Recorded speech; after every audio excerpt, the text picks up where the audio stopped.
Good morning. My name, for those of you who haven't seen me before, my name's Alan Gardner. I currently live in Abu Dhabi. I've been there for just about 9 years now. And come here to Saudi Arabia very frequently, actually. I'm here almost once a month at least.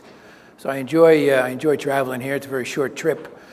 I've been in, particularly in human resource management, pretty much my entire career, which spans, without giving away my age, I'll just say it's well over 35 years. So it's one of my passions. It's kind of in my blood. Both my father was in human resources his whole career, and my son is now in human resources. And I told my son not to go into human resources. I told him to become a plumber. He'd make a lot more money. But he didn't listen to me. Is anybody here in human resources? No? We have no human resource people here? Okay, that's good. So this particular program over the next 2 days will take you through a fairly good selection of human resource material. It's based on the textbook that was written by a gentleman by the name of Dessler, and it's some very good information. It's actually a fairly good textbook, and I see a lot of different textbooks. So we're going to cover a lot of different topics. We'll kind of give you basically an overview, and then we'll go into topic by topic, recruitment and selection and onboarding and employee engagement. We'll look a little bit into ethics. That's one of our considerations in human resources. You probably have an ethics component in almost every MBA course you take. It's part of this one as well. So a little bit about me. I graduated and got my master's degree. I didn't get a master's degree in an MBA. I took my master's degree in human resource management, primarily because I wanted to teach it someday, which is what I'm doing now. I was also a late bloomer. Most of you are fairly young. I was 53 years old when I got my master's degree. So even if you're a little older, there's still hope. Okay, so there's not a problem taking your master's degree, even if you feel, gee, maybe I'm too old to go for my master's degree. It's not true.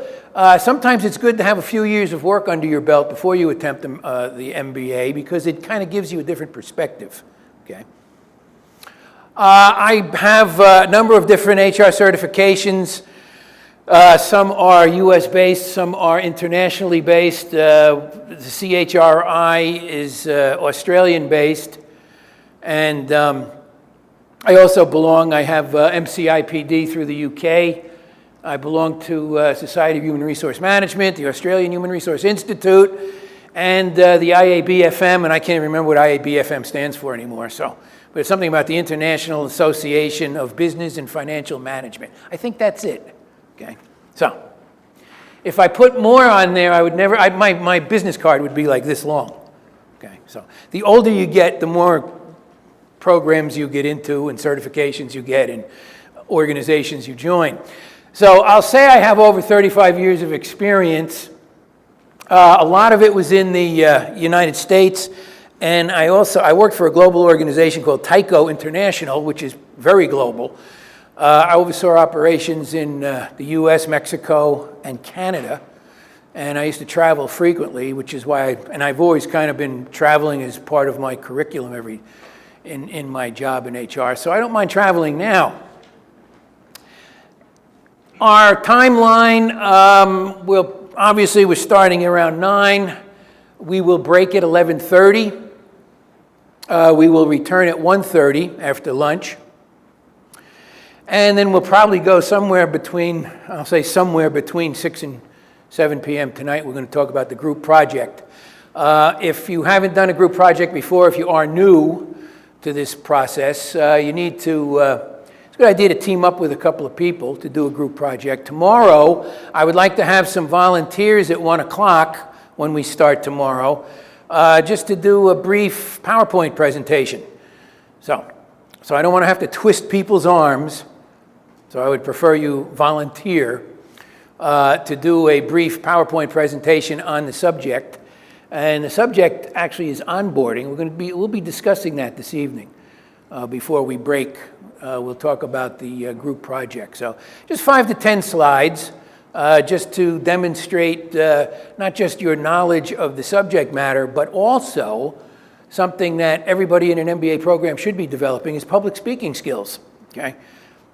They don't do a public speaking course in the MBA curriculum. I could never understand why. Because when you have a master's degree and you are in business, you should have good public speaking skills. So it's something you kind of have to develop. Does anybody here consider themselves a good public speaker? Nobody's going to raise their hand. Oh, there's a shy person in the back, but he did put his hand up, see? So it's something you develop over time. If you don't feel that, if you feel a little nervous doing public speaking, that's okay, because that's normal. As a matter of fact, many, many years ago, even before I went to college, I was really a very shy person. I could never get up in front of a group of people and do any kind of a presentation. So like I say, if I can do it, you can do it. And that's the other side of doing this presentation tomorrow at 1 o'clock. Just to kind of get a little flavor of doing some public speaking. It's a good exercise for you. So I appreciate if we get maybe 2 or 3 groups would volunteer to do a brief presentation on onboarding. And we're going to do the chapter on onboarding before the end of the day. And then I also have a pretty nice video that I'm going to show you, which also covers onboarding.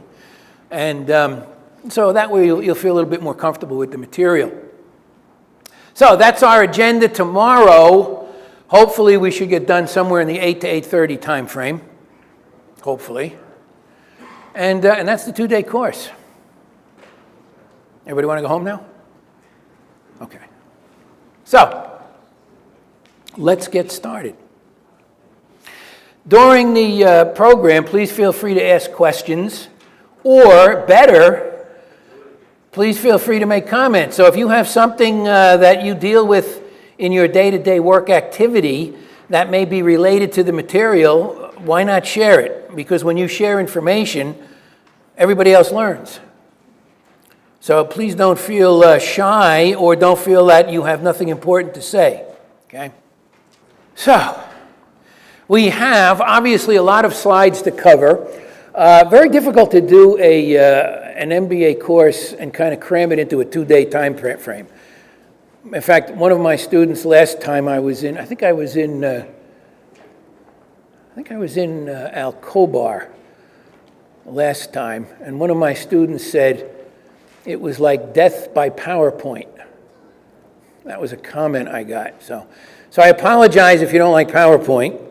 I try to put a lot of graphics in here, so it's not all data, so you're not having to swallow a lot of data. Some screens have data when there's definitions, but usually I try to use graphics, and I also will try to relate actual work experiences to the material so that you can learn it a little better, okay? So, does anybody know what HR people do? And believe me, I'm thick-skinned, so you won't insult me. What does an HR person do? Fire people. Thank you. So you said hire, you said fire. So we have positive people here, we have negative people over here. Either motivate or annoying. They what? They motivate or annoy people. They either motivate people or annoy people. Actually, they do both. Yeah. Yeah, part of HR's job, in a way, is to motivate people. And unfortunately, because HR has to enforce company policy, procedures, practices, rules, regulations, they are very annoying to people, particularly not line managers. Do we have any line managers in here? Does anybody manage someone?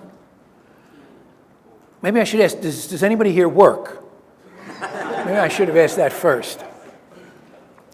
So typically, HR spends a lot of time collaborating, if you will, I like to use the word collaborating, with line managers, because line managers, whether they like it or not, in many ways are an extension of human resources, because they're dealing with the frontline troops in your organization, okay? So they have to basically enforce and utilize a lot of HR practices in what they do. So besides getting the work done, managers also have to worry about motivating people, okay?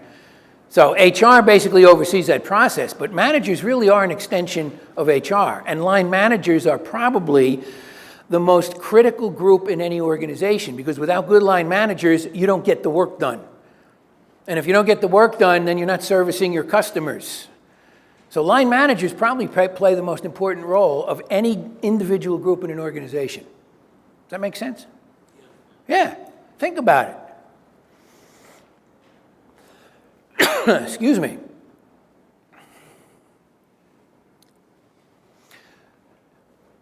So, human resource management. So, HR management has come to be recognized as an inherent part of management, which is concerned with the people side of an organization. In every company, you have two sides.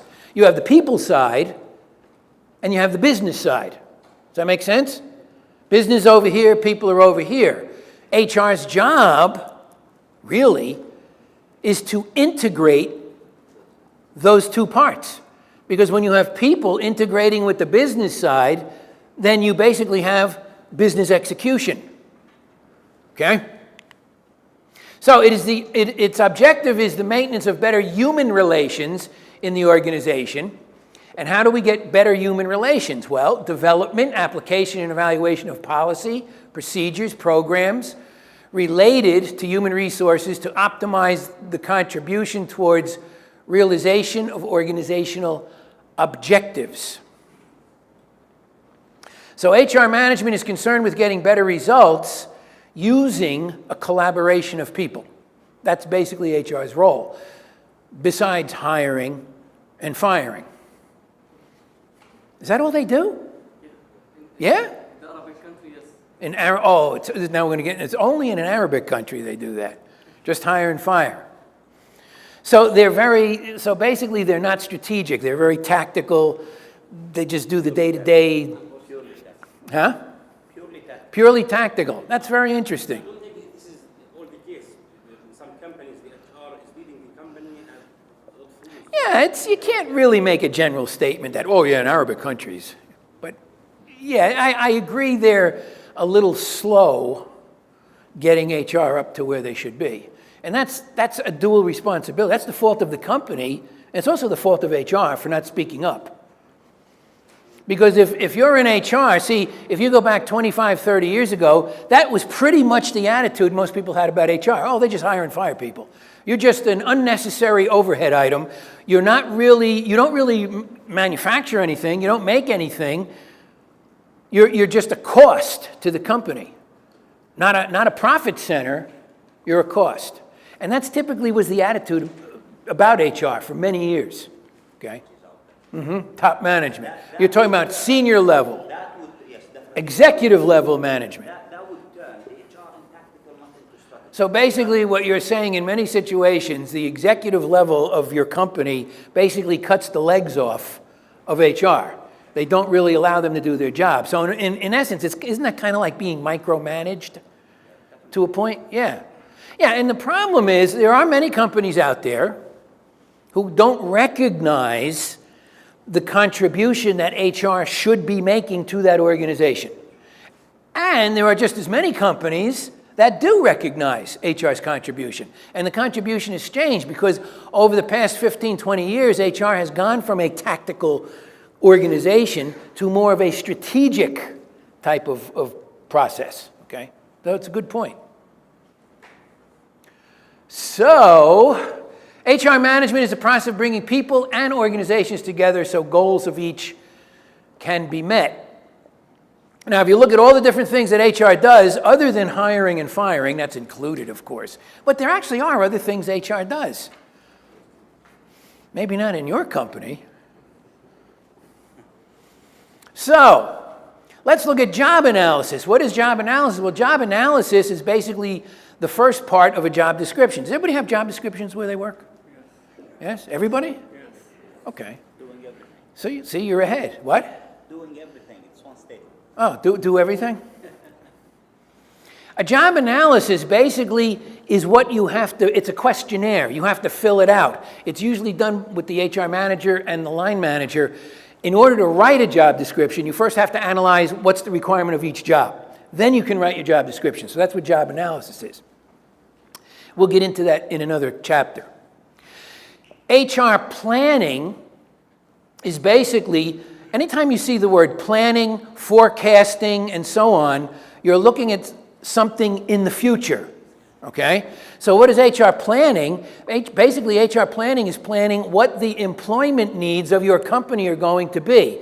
So what are they today, and what are those needs going to be tomorrow? And what drives the need is what level of knowledge, skills, and abilities. Do I have a, oh, I do, okay. Knowledge, skills, and abilities, or commonly called KSAs. No, it doesn't mean Kingdom of Saudi Arabia. KSAs is a frequent abbreviation for knowledge, skills, and abilities. All right? That's part of the planning process. So, knowledge, skills, and abilities are frequently referred to as competencies. Make sense? So, when I'm doing HR planning, I have to look at the competencies of my workers as they exist today. Then I have to look at what is the organization's strategic goals for the future, and what competencies are my workers going to need in the future so that the company can be successful. So where's the skill levels now, and what are the skill levels going to be in the near future? Everybody with me? So let's say that looking at the company's strategic plan, I find out that my people that are here right now are going to need a lot of new skills to accommodate some of the strategic goals where or maybe it's a whole new ERP system where they're going to have to learn an entire new data system. So when I'm doing HR planning, I look at what I've got today and what I need for tomorrow. So if I have certain skills that I know I'm going to need, I have two ways of getting those skills. This is what I got now, this is what I need in the future. How do I get from here to there? Two different ways. Very good. Are you in HR? No? That was a very good answer. That was an HR answer. And you're exactly right. Either I train the people, or if you want to use the word develop people with the skills I'm going to need for tomorrow, or wait and just hire the people I need. Which one is easier? Hire. That's easier. But which one is more cost effective? I mean, typically, companies are not always going to have the money available to hire the people with the skills they're going to need in the near future. So therefore, they have to train or develop the people they have now. Yes? So with you train, I think that they already exist in the company. They are familiar with the rules and the environment. Yeah, good point. Yeah, it might be easier in some ways to train people who are already part of your company culture, if you will, right? Familiar with the rules, regulations, the work process, and so on, than hire people with skills that have absolutely no idea what your culture is. That's a very good argument. In my case, I prefer to train someone rather than hiring. Yeah, assuming they're trainable. Assuming they are trainable. They have the ability, the aptitude for training. Yeah. Probably not. Well, hopefully, unless you work in like the U.S. government where you can never get rid of anybody. I mean, what do they do in the U.S. government? If you have an employee who's failing, you can't train him, you can't develop him, he's not doing his work. So what do you do with them? Can you fire them? No, you can't. There's only one way to get rid of a bad employee in the U.S. government. You promote them. Transfer them to somebody else. That's typically what it's kind of like a bad penny. It keeps making the rounds, eventually winds up back in your pocket. So that's basically what HR planning is all about. Okay, it's basically predicting what we need in the future and taking the various steps to make sure that your obligation to the company as an HR planner is to make sure that the company is going to have the workers they need to be successful in the near future. That's HR planning. And that means head count and so on and so forth. Everybody got that? That's a very brief explanation. We'll see more of that in another chapter. Recruitment and selection. What is that? What is recruitment and what is selection? Isn't it the same thing? Yeah, you're close. Recruitment, you're using criteria to find a person who's qualified. So basically a job description. I recruit for someone. So first of all, I have to find people, job applicants who are qualified. That's recruitment. And I may use a lot of different methods to do that. But selection is when you determine which of those applicants is the best qualified person for the job. That's when you start to select people. So you have a pool of job applicants, and then you start to basically do process of elimination. You do interviewing, you do testing, you may do background checks, and eventually you narrow it down to what we call what? Maybe 2 or 3 people. What do you call that? Anybody know? Sorry, to what? When you narrow down the larger group to a few qualified people. Shortlisting. Thank you very much. See, you people know this stuff. You don't think you know it. Shortlisting. That's all part of the recruitment and selection process. Okay. By the way, we'll spend a whole module on that as well. Does anybody do interviewing? You interview people? Do you like interviewing? Do you? Most people don't like interviewing. Who else? See, the guy shaking his head. He doesn't. I don't like it. It's boring. You enjoy it. What kind of job do you do? No. I'm a plant manager and I hire them. You're a plant manager? It's a sales and marketing manager if you want. PRA. Oh, okay. Sales and marketing manager. Oh, okay. And so you have to interview people all the time. So I have a team and I hire. Good. Okay. I enjoy reviewing. Yeah. Does anybody else enjoy interviewing? Do you? Oh, okay. Who doesn't enjoy interviewing? I know that. He's just going to shake his head no. Okay. Yeah. Some people feel threatened interviewing. Okay. We're going to look at that in recruitment and selection module. We're going to look at interviewing, the different types of interviews, what you should ask, what you shouldn't ask, and so on. Try to make you a little more comfortable with interviewing. Okay. It's kind of an interesting section. Also, we go to employee development. That is also part of HR's responsibility, developing employees. So typically we hear the words training and development, right? They kind of like go together like peanut butter and jelly, okay? Everything's training and development. There is a difference. Training, you are providing your current employees with additional skills and knowledge to help them in the job they're doing today. That's training. Development is when you provide the necessary skills and knowledge to help people for tomorrow's job. Do I mean literally tomorrow? No, I mean in the future. It makes them promotable, okay? That's development. And surprisingly, one of the top reasons why employees leave jobs is because of lack of development opportunity. Does anybody agree with that? Yeah.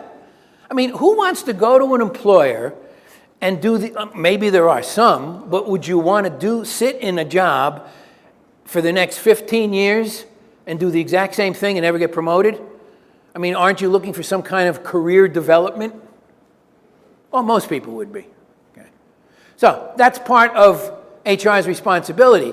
And if you think about it, doing a job analysis, doing planning, doing recruitment, selection, doing employee development, all of these things are in collaboration with what group in your company that I mentioned earlier. You're collaborating with who when you're doing all those things? Line managers. See? That's why I keep saying how important they are. Performance management. Does everybody here get a performance review at least once a year? Okay. That's part of performance management. It's not the whole program. The performance review is what you do. Do you do them once a year or twice a year? Twice. Some people do them once, some people do them twice. Okay. Some government agencies do them 4 times a year. Yeah, like a mid-year review. Yeah. And then the final is like December, November, December. Yeah. That's kind of the end. Yes, go ahead. I do performance evaluation on a weekly basis through the KPIs. So is it performance management as well? Yeah, it's all part of performance management. So you're looking at employees' performance on a weekly basis, and from that, I'm assuming you provide them with feedback. Training of action also. Yeah, yeah. I mean, it could be good feedback or negative feedback. Yeah. That's actually a very good way to manage people. That's part of the performance management program. So it's not all about the end of the year when you do your final review. It's exactly what you're doing. It's providing continuous feedback to your employees, okay, as to what they're doing well and what they're doing not so well. That make sense? That's a performance management program. And we'll talk about that, about setting goals and objectives and so on. Okay, we'll get into that in one of our modules.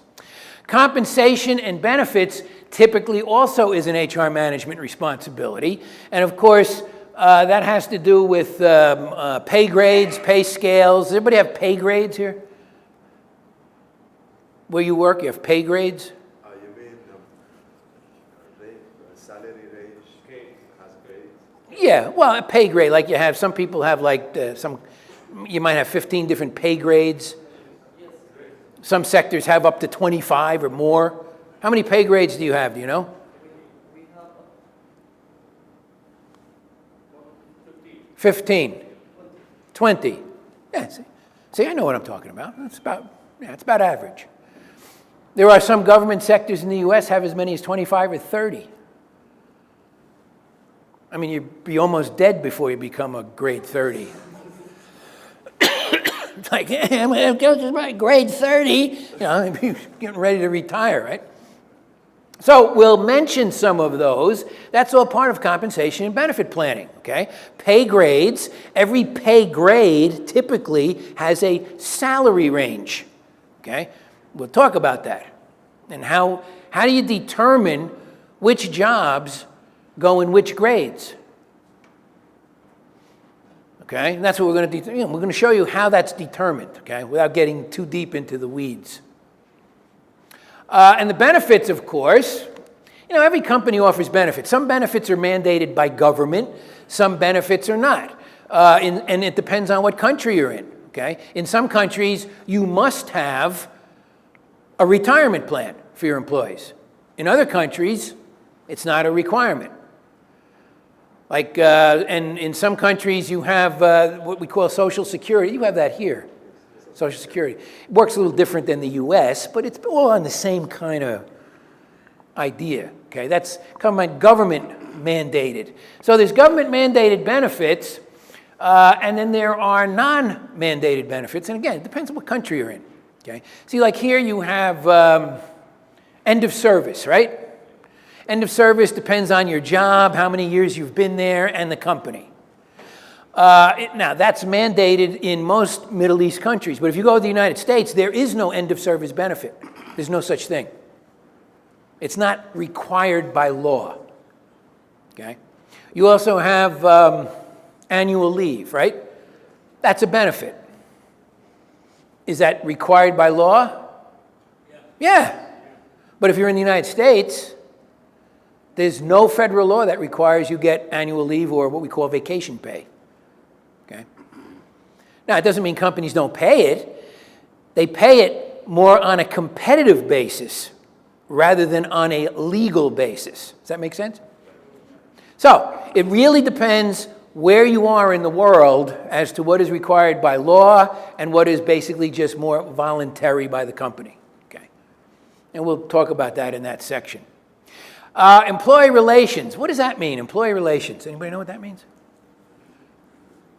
His family status. Culture is part of employee relations. What else? About his family his life? How's the, Yeah, well, it's the relationship between employee and employer, okay? Hopefully it's a positive relationship. But employee relations is a very broad area now, okay? Because in employee relations, you get into things like motivation, engagement, job satisfaction, reward systems, bonus systems, okay? All of that is part of employee relations, okay? And we'll spend some time in that chapter as well. Lastly, this is kind of an unknown now in human resources. Years ago, safety and health always fell under the human resource responsibility umbrella, okay? Today, it's kind of been farmed out to more on the operational side of business. But there are still some companies that put their safety and health program under the HR department. So we still have it listed as a core activity. Okay. Does everybody have health and safety department or requirements where they work? Yeah? It's pretty much global. And most health and safety requirements are also mandated by law in most countries. Okay. So, we're not going to spend a lot of time on safety and health because it's kind of drifting away from HR. But we do have it here because it is considered a core activity in some companies. HR still handles health and safety. In fact, when I was in HR, I always had responsibility for health and safety. In fact, before I was in HR, I was in health and safety. I kind of backdoored into human resources. I worked in a shipyard in Brooklyn, New York. Anybody know where Brooklyn, New York is? Anybody ever been there? Have you? Dangerous place, isn't it? At least it was in my day. In fact, we were always told when we went to work in the shipyard, don't go outside the gate for lunch because they'll steal the eyeballs out of your head. Literally.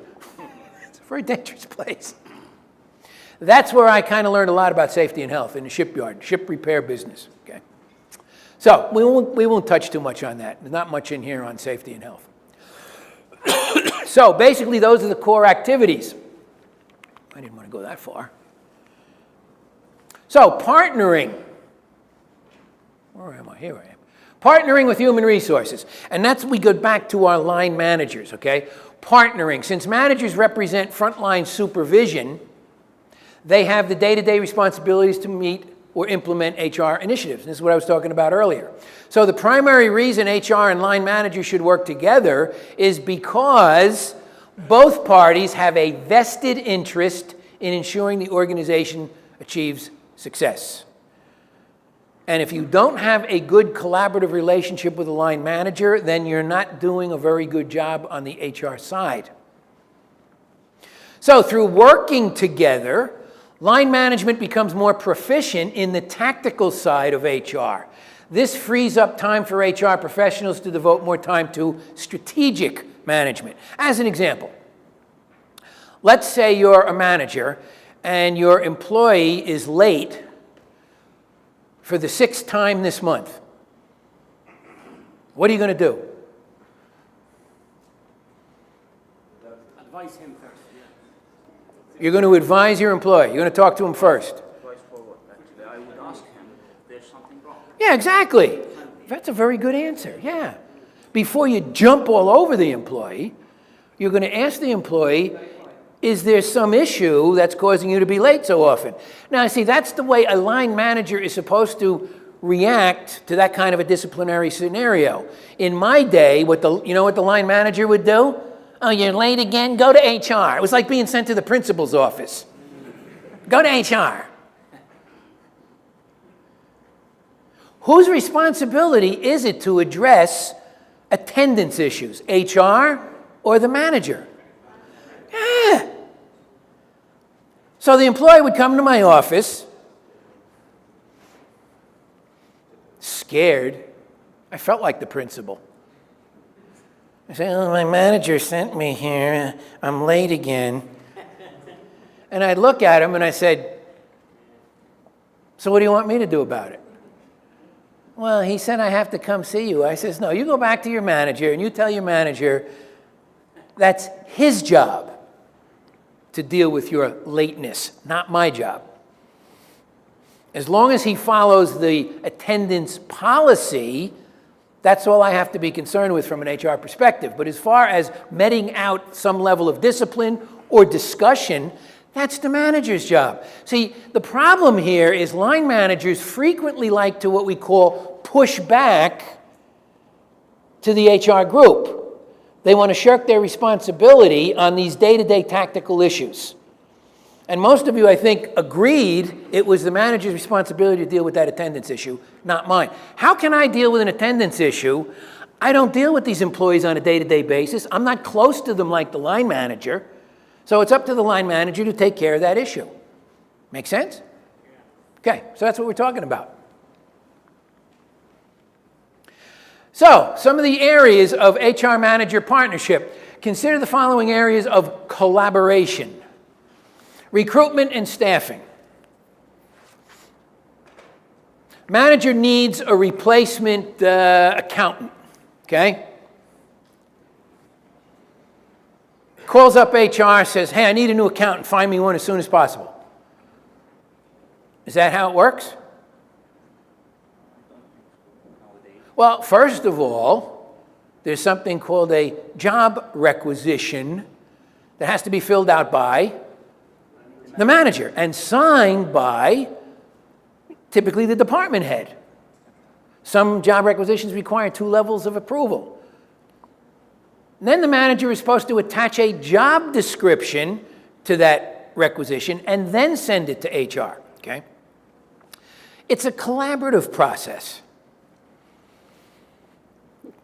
New employee orientation. And we're going to spend a lot of time on this over the next 2 days. So, the new employee starts. It's the first day on the job. Does the line manager have any responsibility? What do they do? Huh? How he should work. Yeah. Bring them into the department, explain to them what the department does, what the tasks are, what their tasks are, maybe introduce them to their coworkers. Does HR have a responsibility the first day too? Yeah. They have to have them, fill out all those silly forms. They have to tell them a little bit about the benefit programs and, all the general information. So again, it's a collaborative process. Typically, a new employee comes in, spends some time with HR, and then the bulk of the remainder of the time is going to be spent with the line manager. Both parties have responsibilities. It's a collaborative process and a very important process. Does everybody have orientation where they work? Do you? How long is your orientation program? 1 day? Who's 1 week? Wow, cool. Anybody longer than a week? Yeah, right. It takes some time, particularly if you're a big company. Anybody longer than a week? How long? 2 weeks. Yeah, I'm impressed. Anybody else? 2 weeks? Okay. Okay. We're going to spend some time on orientation. I'm going to show you a new model that's 6 months. And I'll explain why. Huh?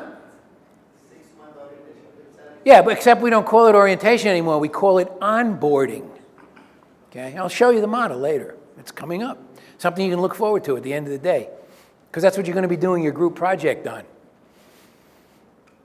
Performance management, of course. I mean, when you're dealing with performance management, it's a collaborative process.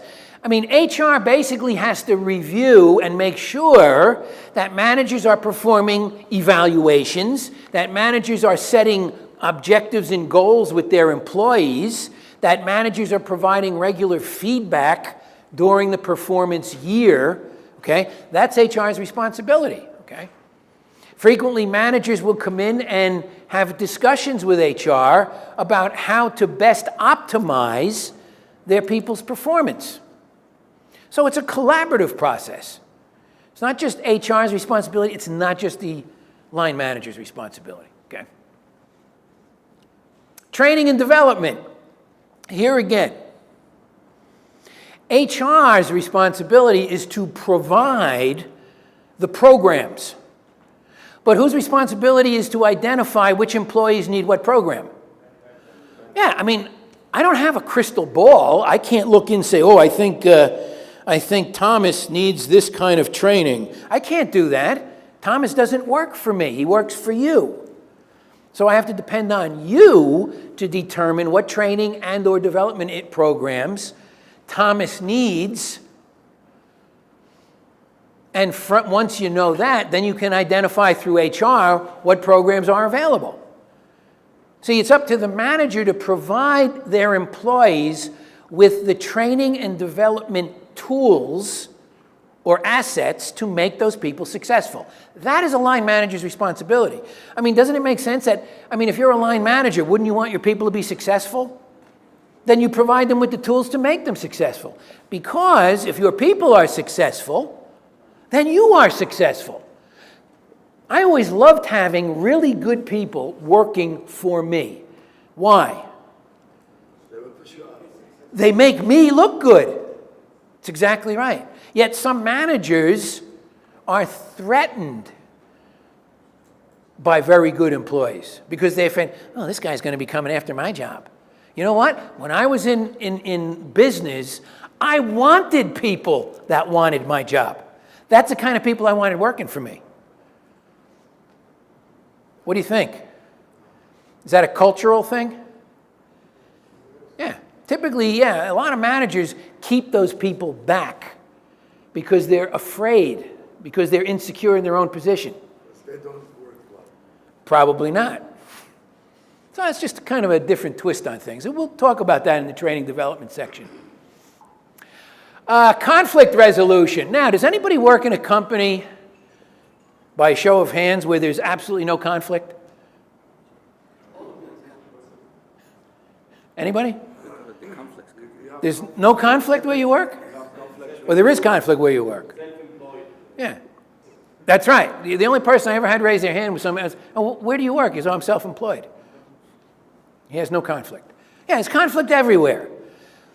Now, when you have conflict in your department, what should you do as a manager? Ignore it, and hope it goes away, or do you need to address it? What do you think? Well, what happens if you just try to ignore it? Yeah, it gets worse. Yeah, it grows, it festers. You can't sweep it under the rug. So conflict resolution skills are a critical component, particularly for managers. And if managers need help with conflict resolution, HR is there behind them to help. Sometimes if you're in a really bad conflict with an employee, you may have to have HR sit in on a meeting with you and your employee, okay? Again, it's a collaborative process. Conflict resolution is a very important aspect in maintaining a motivated and productive environment. If you have a lot of conflict going on and you don't resolve it, it's not going to go away by itself, okay?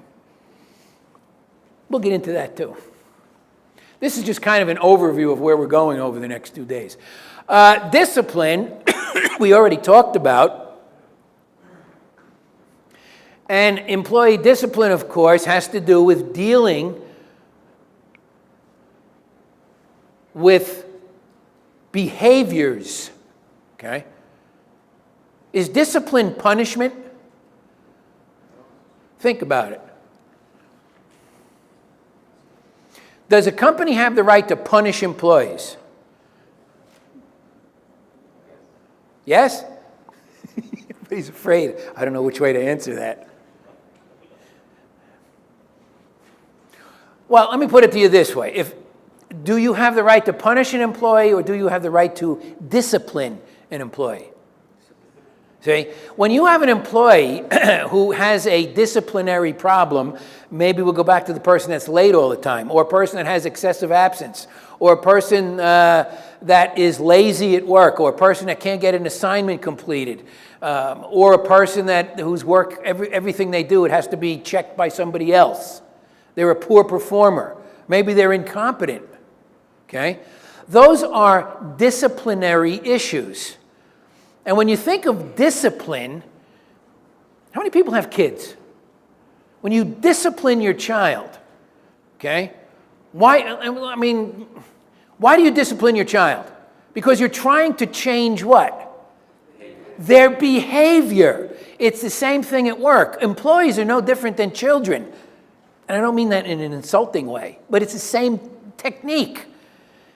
If you have somebody that's late every day, number one, like the gentleman over here very correctly said, the first thing I want to find out is why they're late every day. And then work on resolving the problem and correcting that behavior.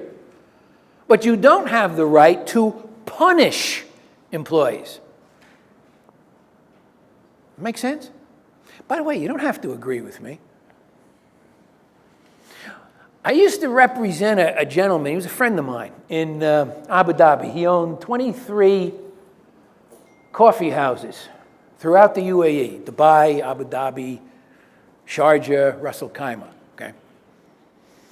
And we became very good friends, so I used to give him a lot of quote-unquote free HR advice.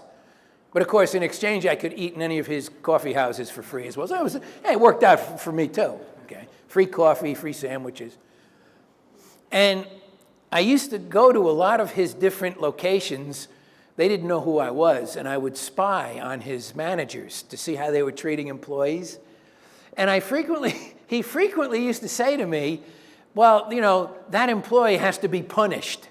And I said, no, you don't have the right to punish an employee. You can discipline an employee because you need to correct a behavior, but you don't have the right to punish an employee. Okay? It took me a long time to get that into his thick head. Okay? But that's basically what employee discipline is about, correcting aberrant or unwanted behaviors. And we can do that through a variety of techniques. Yes?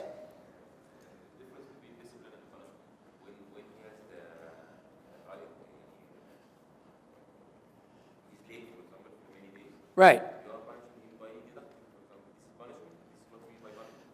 Well, but it's a disciplinary practice you're using to correct the behavior.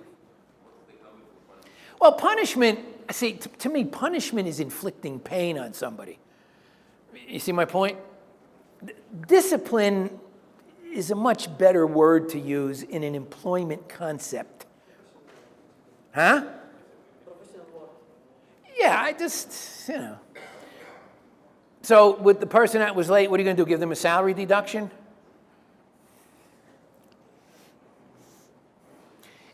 I'll give you the example. In this coffee house in Abu Dhabi, I was sitting there, it was at Marina Mall, and there was one of the waitresses, or service, whatever you call them, service people. They were waitresses. She brought an orange juice out to a customer, big glass of fresh squeezed orange juice, and she forgot to put the orange slice on the lip of the glass. So her manager gave her 3 days salary deduction for that as punishment. Is that fair? No. Could you imagine losing 3 days because you forgot to put an orange slice? That's all part of employee discipline. So it is a collaboration. So in this case, the manager was like the line manager. I had to educate him in the difference between punishment and discipline. It was a collaborative process. Okay? That was my point. Everybody got that? How are we doing on time? When's our first break? 10:30? No, I mean 10-minute break. And we'll take it in a few minutes. Let me get through this first. So, the other one is pay and rewards. Now, the same thing here. If you're talking about providing rewards to employees, you know, there are something called intrinsic and extrinsic rewards. Anybody know what the word intrinsic and extrinsic means? Intrinsic is something that, yes, appeals to the person internally, makes them feel good. Extrinsic is something you can actually see, feel, touch, like money, and smell. I love the smell of money. Okay? That's an extrinsic reward. So it's a collaboration between HR and line managers as to what type of intrinsic and extrinsic rewards managers should be using. Okay? We'll cover that a little later, too, in employee relations. You will see this gentleman's name quite frequently, David Ulrich. David Ulrich is a professor. As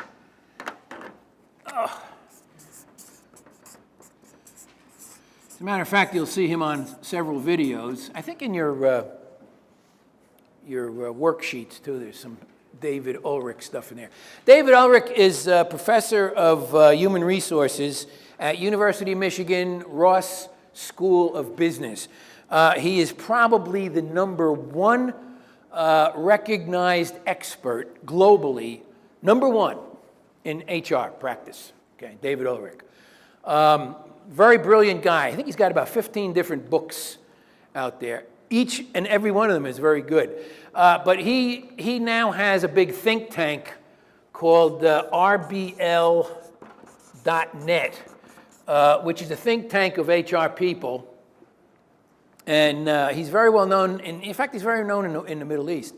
He partnered with a gentleman by the name of Wayne Brockbank. In fact, they actually set up HR systems for a company in Kuwait. It's a chemical company, Kuwait Chemical. What's that? No, it wasn't Kuwait Oil Company. It was a chemical company in Kuwait. I can't remember the name. They're big. They're really big. I don't remember the name of them. I did some consulting there. So he's pretty well known in the Middle East as well as on a global scale. Basically, Ulrich has, and they kind of use his models in most HR training courses as well as HR certification programs. You will see a lot of David Ulrich. So basically, Ulrich says there are 4 distinct roles of HR. #1, you have to be a strategic partner, okay? 2, you have to be a change agent. What is a change agent? Anybody know what that means? Anybody ever been through a change initiative where you work? Okay. Change processes, they change procedures. Maybe they're introducing a new ERP system. Anything that can involve change. Employees love change, right? No, they hate change. Absolutely hate it. So basically, change has to be driven. And it starts, HR is a change driver, but they also have to collaborate with a lot of other people who are also change agents. But it is a main function of HR to make sure that change is implemented when necessary. Also, an HR person should be what we call an employee champion. Anybody got any idea what that means? Kind of an expert. Employee champion. Basically, what he's talking about, I'll give you another word that may make it easier.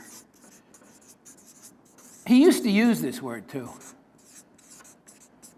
He has also used the word employee advocate, neutral party. Basically, there has to be someone in your managerial team that is going to look out for the employee. Who does the employee go to when they have a really major problem? I mean, maybe they can't even go to the manager with it, okay? They can always basically trust HR. So HR is an employee champion, meaning they are an advocate for employees to come and discuss any kind of issues or problems they're having at work, okay? And they have to remain neutral. They can't always take the employee side. They can't always take the company side, okay? They have to be neutral, okay? That is a main function of human resources. Does that make sense? What if you're an employee and you're being harassed by your manager? Are you going to go to your manager for advice? I don't think so. Where are you going to go? For us, nowhere. Huh?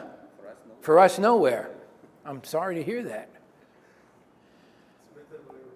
I mean, typically HR is supposed to be there to hear an employee issue and then basically render some kind of a judgment. That's being an employee champion or employee advocate. That's what basically Ulrich is talking about. The last one is administrative expert. Basically, HR always has to do administrative work, no matter how strategic HR becomes. There is always going to be an administrative component to what they do. Okay? So those are basically the 4 roles. So one is more process-related, one is more people-related. Strategic partner and change agent are more future with a strategic focus. Administrative expert and day-to-day employee champion are more day-to-day or operationally focused. Okay. Does that make sense? If you look previously, and we say previously, we're probably going back 15, 20 years. Most of what HR did was, as we mentioned earlier, administrative. You know, your day-to-day administrative tasks, taking care of people's dental cards, medical cards, prescription drug cards, files, hiring people, doing hiring paperwork, and so on. So 50% of it was strictly administrative. Only 20% was strategic, and about 30% operational. Operational is basically day-to-day activities you do for everyone, for large groups of people. So it was really domestic and tactical. Today, it has pretty much transformed into more global and strategic process, so that the strategic side of HR now is about 60% of what HR does. Operational is about the same, 30, but administrative is down to 10%. So the question is, how did we go from 50% administrative 20 years ago to only 10% today? What changed? Mindset is something transferred to online. Well, you almost said it. The core business of the HR. Well, yeah, but where did the other 40% of the administrative work go that people were that HR was doing? All this hands-on paperwork. Well, technology.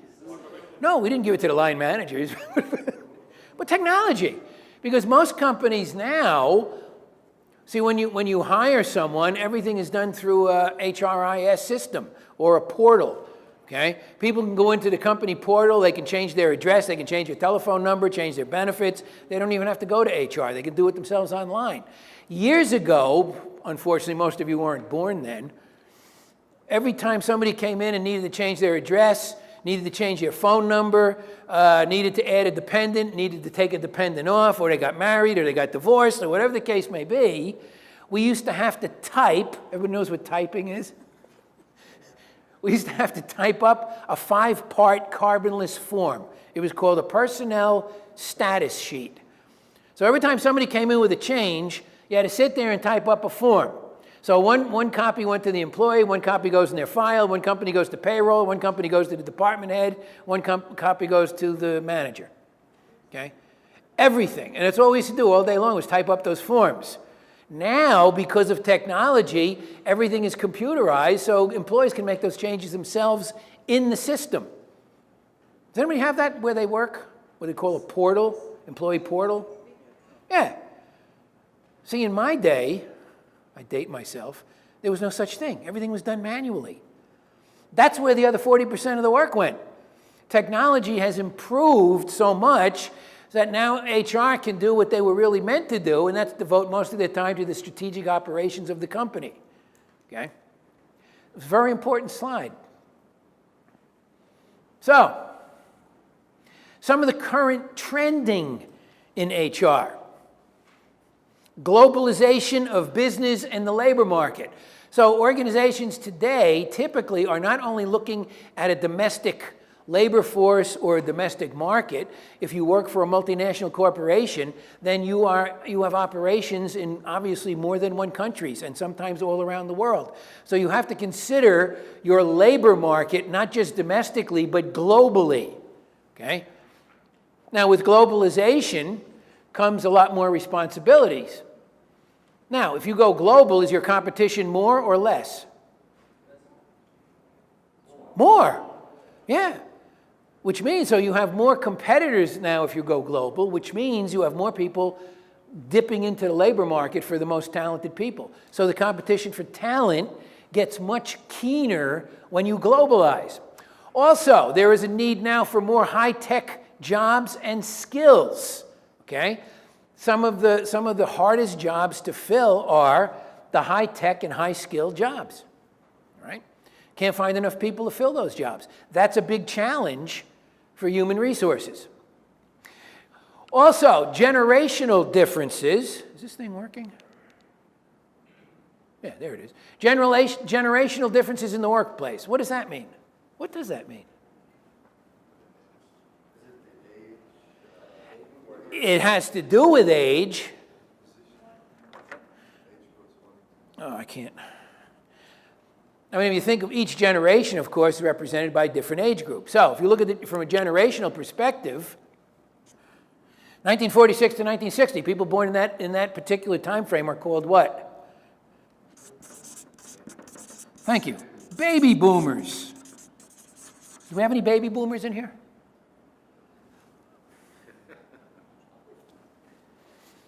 Unfortunately, I was born a lot closer to 46 than 60. How old is this guy? Then you had Generation X, and then you have Generation Y, right? And then from that you get this newest group, this millennials. Anybody hear of millennials? Do we have any millennials in here? I think everybody's too old to be a millennial. And from that now you're going into Generation Z. That's the next one coming. And I swear that's going to be the zombie generation. They have those zombie shows on here? On TV? Do they? Boy, that's really popular in the UAE. They really got a thing for zombies there. It's unbelievable. There's a show on. It's a weekly show on OSN. It's some zombie show. Zombie Nation or something? Or Z Nation? Huh? No, that's another one, but there's one called the Z Nation. I happened to tune in one night a few weeks ago. It's like, although the zombies are getting more realistic now. So that's basically all the different generations. So for the first time in history, you now have 1, 2, 3, 4. There are 4 generations working under the same roof. Is that a problem? Is that a challenge? Why? Yeah, well, yeah, if you want to call it like generational culture, or what I would call it is different work ethic. Okay? So, the drivers of this generation, mine, are way different than drivers of the millennials. So when you combine all these different generations or age groups under the same roof, and you're a manager and you have that mix in your department, that's a real challenge. It's a challenge for the manager, it's a challenge for HR, because everybody has different motivational levers and different interests and different priorities. Because these people, well, let me go back to my people. Our work ethic is you do whatever you have to do, you work as hard as you have to do, and you put in as many hours as necessary to get ahead. That's the baby boomer work ethic. Then you come down to the X, Y, and millennials, and everything is about work-life balance. Everybody heard that term? I don't want to spend so much time at work and not enough time on my social life.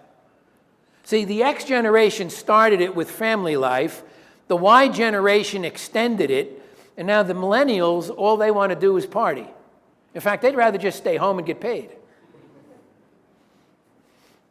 So you have to find, the challenge here is, for HR and managers, is how do we motivate all the different people from each of these groups, and how do we get these people to work together when they have such a difference in work ethic? Does that make sense? That's a big current trend and a current challenge in HR. Also, changing societal norms is a big issue. That's number one, that's also generationally driven, but without getting too deep into the weeds, years ago when I was in HR, it was very easy. Let's say with typically a benefit program. Employee comes to work, you hire them. If they're married, you also cover their spouse for medical benefits, right? Make sense? Oh, but wait. Changing societal norms. Now, of course, if you don't have to worry about this here, but if you're in the United States, there are big societal changes that have impacted even a simple medical benefit program. And I'll give you the perfect example, because it happened to me. I was in the middle of this societal change. In the year 2000, I was working for Tyco. Tyco came out with a new global benefit policy You want me to write it down? I'll write the name for you. I got to put my OJ down again. I had to take OJ. I was getting so warm up here. Now it's cooling me down.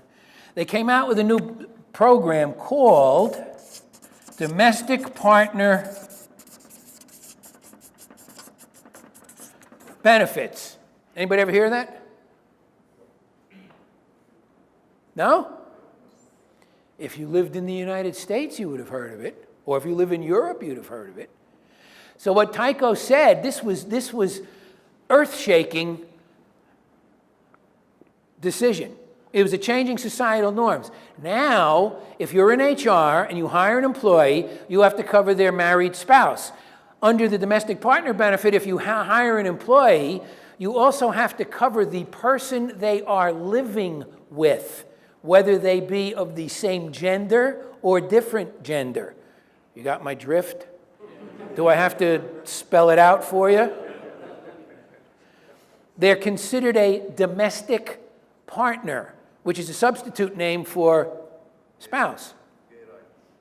Yes, basically, this was part of the gay rights movement. Tycho bought into it and decided that they were going to cover anyone who was in any kind of a domestic partner or gay relationship, or a male and female relationship without benefit of marriage. You were required to cover the partner the same as if they were a spouse. Is that a changing societal norm that would impact HR? Would that have an impact on HR or no? Think about it. How does that impact HR? They will add more people under each employee because they definitely. Well, from a cost factor, That costs everything. but there's more. As an example. How they can verify it? Exactly. Thank you very much. Say that louder. How they can verify it? How do you verify this arrangement? Now, if I cover John, and I'm also covering Tom, what if John and Tom break up? How do I know that? Because then what if Tom now becomes Bob? From an HR perspective, I'm trying to maintain the medical benefit program and maintain costs. How do I know when that relationship is dissolved? I mean, it's not like marriage and divorce. If one of my employees gets divorced, then you take the spouse off the medical plan. But if two people are living together and they just have a fight one day and the person walks away and then they bring another partner in to live with them, how do I track that? You see my point? You'd have to have a team specialized to go make visits. Oh yeah, you want to go make visits? Spy through their window? No, you knock on the door, you make sure that. Well, the point was this left us open for a lot of fraud, okay? And it went so far that if one of the domestic partners had children from another relationship, you had to cover them too. That's a changing societal norm. Can't give you one any stronger than that. That's a pretty good example. Yeah? Oh, no, it was everything. Yeah, it was medical, it was dental, it was life insurance. The only thing that you couldn't do if you had a retirement plan, you were not permitted to leave or to have your domestic partner as the beneficiary. Because you could only, see, in U.S. law, if you have a retirement plan, your legal spouse is the beneficiary. But in a domestic partner relationship, there's no legal marriage, so you couldn't do that. But even that now has changed because in some 35, 40 states, same-sex marriage is the law, okay? So all of these, you wonder why I never go back to the United States? Now you know why. All of these things are changing societal norms that HR has to, if you will, adjust to, okay? Yes?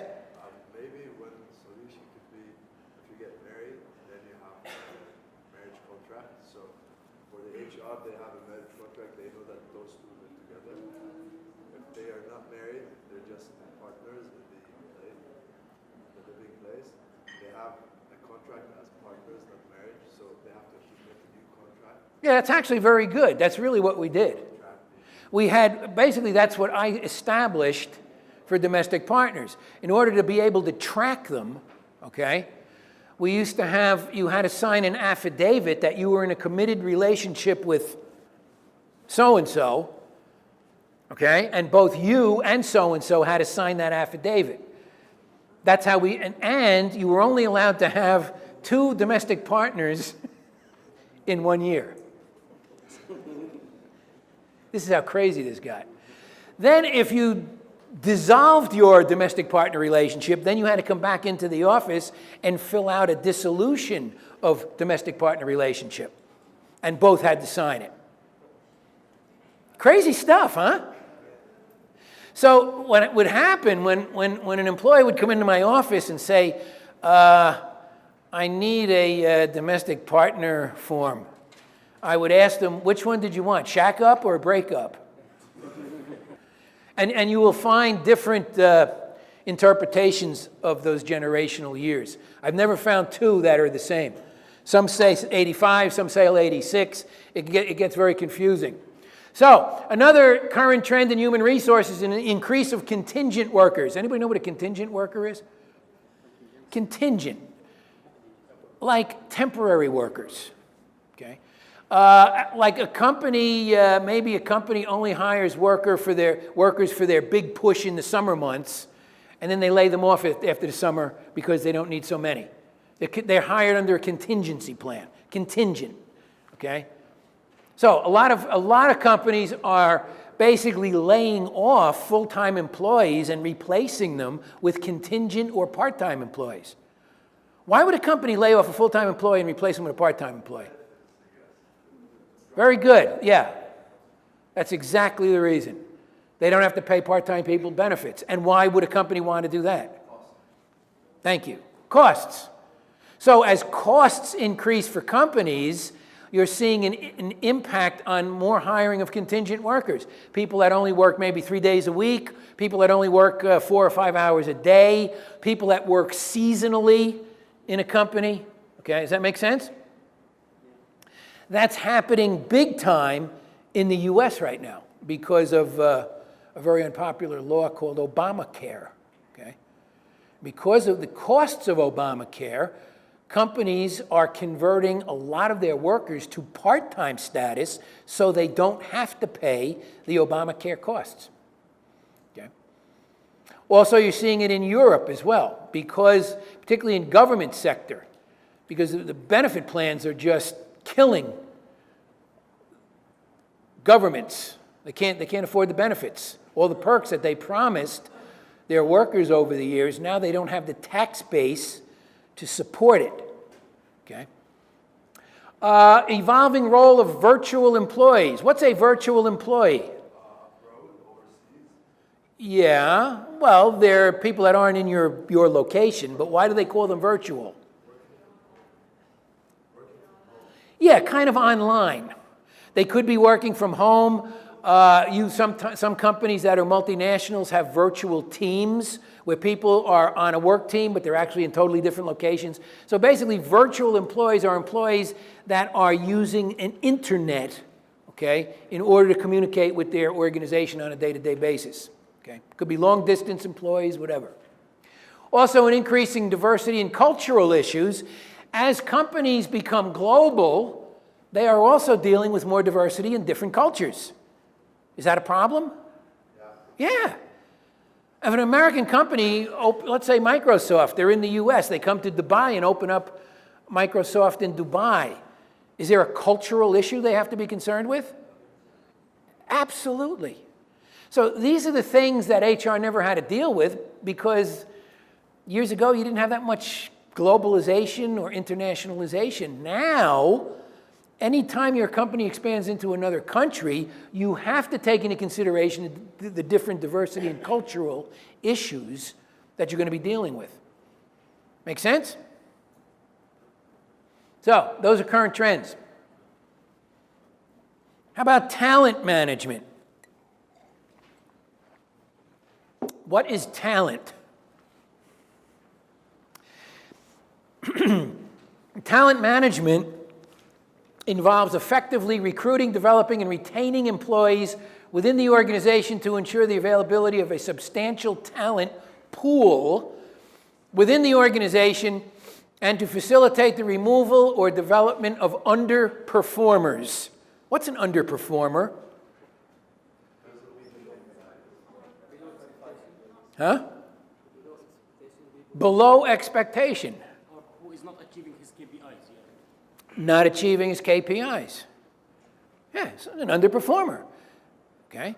So basically, you can deal with underperformers in two ways in a talent management program. You can try to work with them, train them, develop them, or if nothing works, what's the last resort? Fire. Thank you. Who said that? Oh, fire them. No action plan for that. Yeah, typically before you do that, you have what we call a PIP, a performance improvement plan. So within a certain period of time, you're going to have to make major improvements in your performance or you get the boot, okay? But basically that is part of a talent management program. You have to understand that in any talent management program, you're going to develop employees, you want to retain employees, you want to train them, you want to develop a good, strong talent pool, but ultimately you may have people that have to exit your organization. We sometimes call it offboarding. It's a polite way of saying fired. I like offboarding. No, we're not firing you. You're being offboarded. Okay? Makes it a little more palatable. So the quality of your workforce is the key differentiator between organizations and therefore becomes important for talent management to become an integral part of the business strategy. If you have a very strong, capable, knowledgeable, skilled workforce, in essence, that can be a competitive advantage for your company against your business rivals. Okay? So talent management essentially involves talent acquisition, getting people, identifying those people, developing those people, and deploying them throughout your organization in the proper roles. That's what talent management is all about. Make sense? Good. So it also takes on a strategic focus. So if you had to look at the 5 key elements of talent management, number 1, I have to attract people. What does that mean? Does that mean I want to hire attractive people? Or I want to attract people? What does that mean? Yeah, how do I attract good people? Salary and benefits. Okay, what else? Environment. What are some of the environmental factors that I might use to attract good people? A culture of my company, yeah. Yeah, a good positive career path. Good. What else? Good benefits. Development. Training. Well, look at it this way. There's one other word I'm looking for. Let's say you're a recent computer engineer graduate. You have 2 offers on the table. One is from Apple. They're offering you $65,000 a year. And the other one is from a basically unknown company called Joe's Computers. And Joe's is offering you $85,000 a year. Which job are you more likely to take? Apple. Why? Because of what? What was it? The brand. Branding. That's the word I was looking for. Thank you. Branding. Okay? That's a big talent attraction device. If you have a good, strong, well-known company brand, okay, that's going to help you attract better people. Is there anybody that would take the job with Joe's Computer? Maybe, yeah. Maybe. Yeah. Why? Depending on their vision, depending on my responsibility. Yeah. Actually, there are people that would actually take the job with Joe's Computer because it might offer them more innovation, creativity that they can do, more flexibility. Whereas in Apple, you're probably going to have a little bit more restriction. Maybe I can be a key for them to be better than Apple. Yeah, see? So somebody with more of an innovation type of personality could actually be attracted to that job. But most people are going to kind of pigeonhole into the Apple because they want to put that Apple with the bite out of it on the back of their windshield, you know, put it on their rear window. Yeah. I believe in such cases, taking risks is very It's all about risk. taking risks in such cases Yeah. and not going in secure jobs sometimes. Yeah. So, branding, very important part. We sometimes call it, and you would take branding, it's sometimes referred to as a value proposition. What is the company offering you besides their brand? The value proposition is, what are they offering you as far as future growth, development, training opportunities, salary benefits? All of that is called the value proposition. And that's what attracts people, okay? So, it's important for HR to help develop that branding, and they use it in their recruitment process, okay? It's very difficult to recruit people when you got a lousy company brand or reputation. And sometimes you have no control over that. Everybody got that? So, selecting is the next step in talent management. First, you attract good people. Then you have to find out which of those good people is going to be a good fit in your organization. What does that mean, being a good fit? I mean, just because someone is very qualified, their CV is perfect, they got the right education, right experience, they got all the necessary tools, the last thing you have to consider, are they a good fit? What does that mean? Huh? Suitable for that specific job and also that specific department. I mean, are they a good fit with other workers? Are they going to be good in a team environment? Or are they a good cultural fit for your organization? Yeah, it's kind of a chemistry. Sometimes managers jump too early at a candidate that looks great, but then they don't consider that last step. Are they a good fit? And anytime a manager came into my office and said, the last person I interviewed, he's perfect for the job, or she's perfect for the job, she's got everything I want to make them an offer. And I said, okay, fine, but let me ask you one other question. Are they a good fit? And how to make them think, okay? Because that's why a lot of times you hire what you thought was the perfect person, and 6 months later they wash out. Because they weren't a good fit with the company, the culture, the people, okay? The environment. Make sense?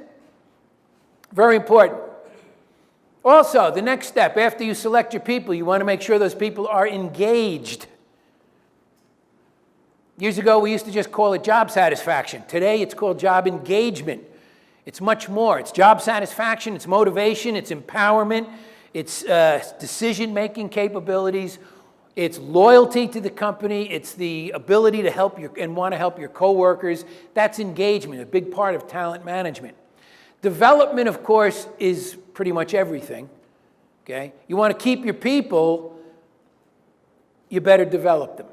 Because retention is a critical component of talent management. What's the sense of spending all the time developing people if they're going to leave?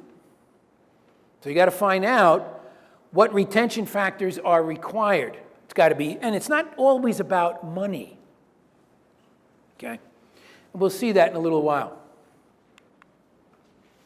Metrics and measurements. Most new HR training now is moving heavily into what we call metrics and measurements. Are KPIs measurements? What are KPIs? Key performance indicators. They are metrics, are they not? In other words, what am I going to measure as a KPI to determine whether we're on the right track or whether a person is performing up to standard? You use KPIs. Those are metrics or measurements. Okay? So Peter Drucker once said, what gets measured gets managed. You can't manage something unless you can measure it. Very important aspect of HR. Always determine what metrics to measure and to report. So when you develop KPIs, KPIs can be done at the organization level. KPIs can be done at the departmental level. And KPIs can be done at the individual employee level. The problem is you have to be sure that what you're measuring is an accurate predictor of performance. Does that make sense? So if you measure the wrong thing, then that's not a good KPI. You have to have a correlation between what you're measuring and what the performance need is. Okay? So you want to review business strategy, long and short-term goals, and ensure that HR is aligned with those objectives. Always define how metrics will affect your business strategy. Determine what data you need to collect to do the measurement, what collection methods are available, and how the data will be gathered.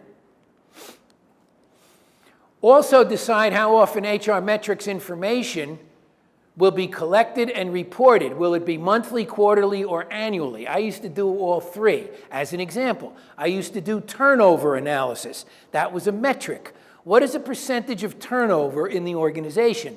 Now, most organizations track turnover on an annual basis.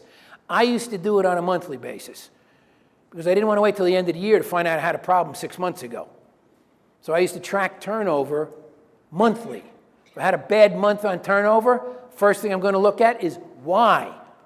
Why did we lose so many people in June? Okay. Oops. Review what is being measured on a regular basis to ensure that HR is providing relevant information. So that's the reason for metrics and measurements. Now we'll look at what does HR actually measure. Absence rate. Okay. Is that important? Yeah. What's our daily absence rate? Or what's our absence rate for the month? What was our absence rate for the year? How about cost per hire? What does it cost to hire somebody? Anybody know?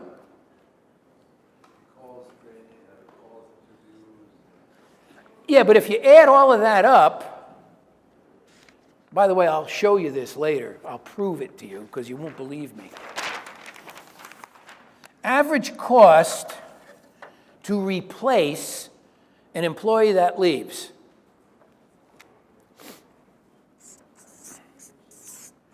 $150% of the previous employee's salary.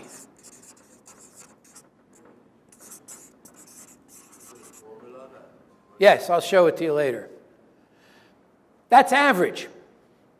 For certain jobs, some high-level positions, that can run 250%. So when you're looking at cost per hire, there's a lot of cost. So basically what we're saying, if I have an employee that makes $50,000 a year and they leave, how much is it going to cost me to replace that person? Who's the mathematical genius here? Who said 75? Are you in finance? Oh, okay. Are you an engineer? Oh, 75,000. So if they make 50, it costs me 75,000 to replace them. Why? When you add in all of the internal and external costs of recruitment and hiring, it just starts to add up. I'll prove it to you later. I have a slide. I'll spell it out. Yes?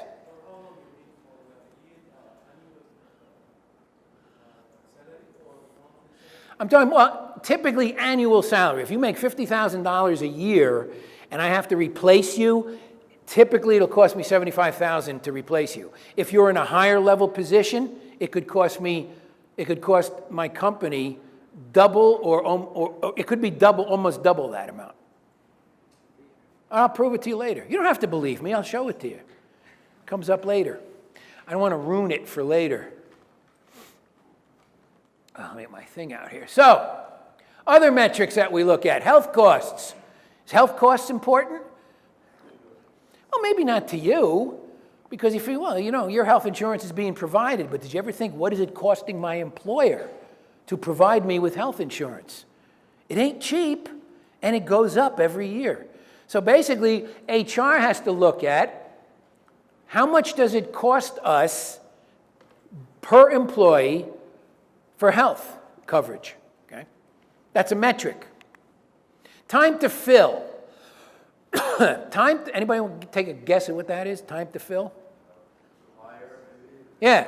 So if an employee leaves my company today, how many days does it take for me to get a warm body in that chair? What's the average? Anybody know what the average is? If you're doing it in 30 days, that's really good. The average is about 65 days. In the Middle East, it's actually higher because you have to go through all the visa nonsense and so on and so forth. So typically, it's going to take you a lot longer to replace a person. It's called time to fill. That is an HR metric.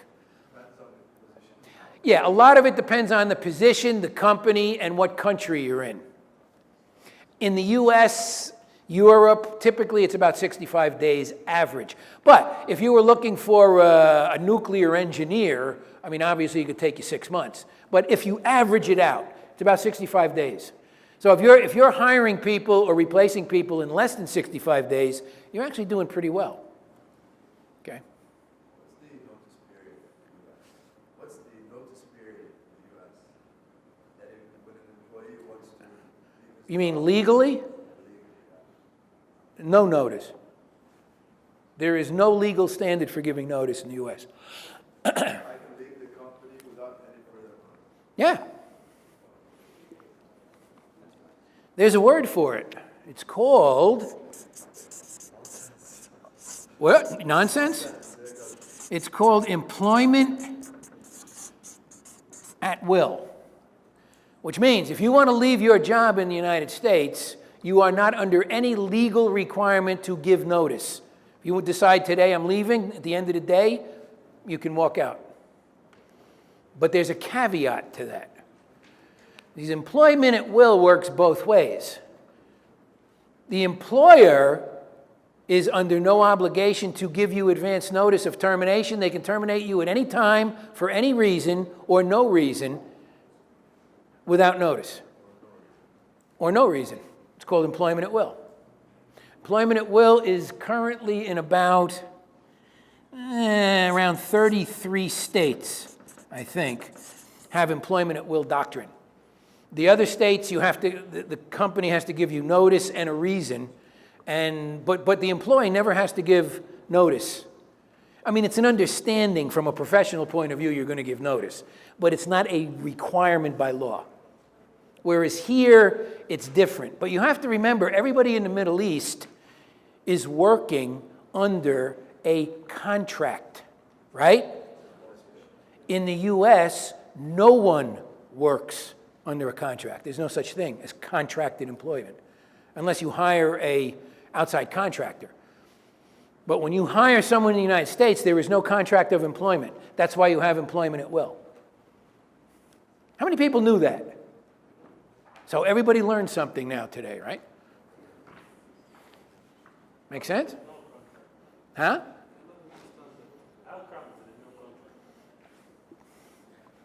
Because contract employment it's kind of a regionally driven concept.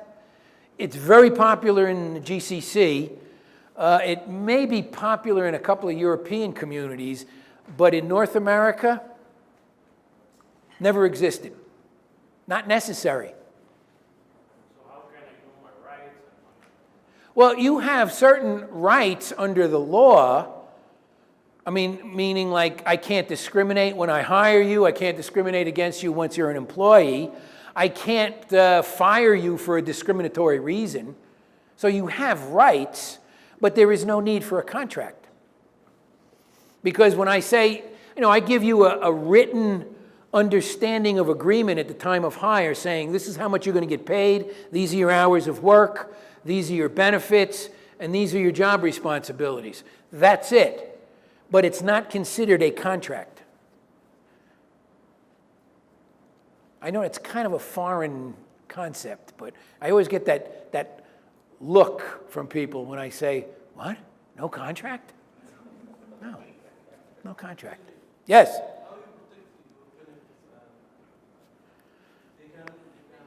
How do you protect your benefits and your pay? Simple. do your job and you don't get fired. It's a simple concept. Job security? What is that? Who said that?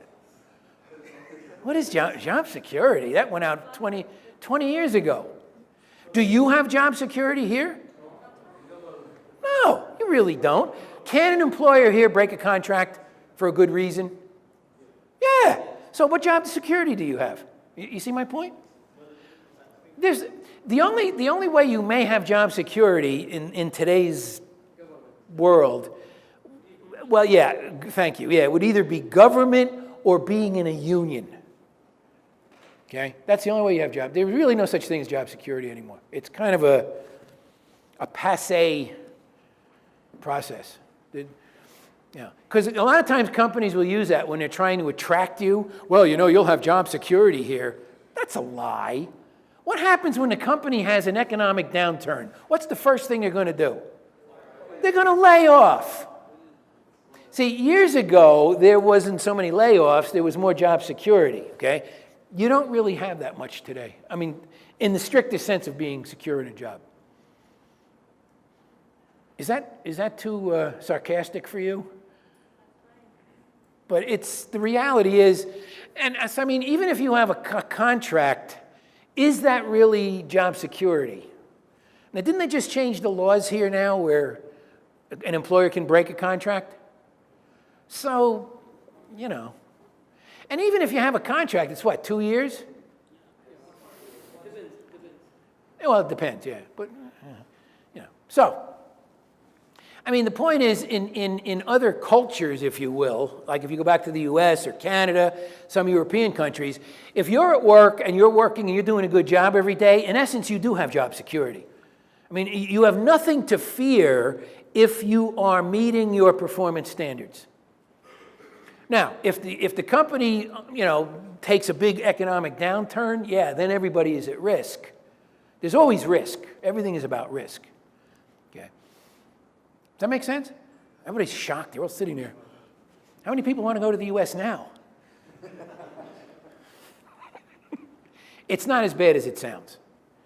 You don't, I mean, employers, through employment at will, doesn't mean companies are throwing people out the door. That's not happening, okay?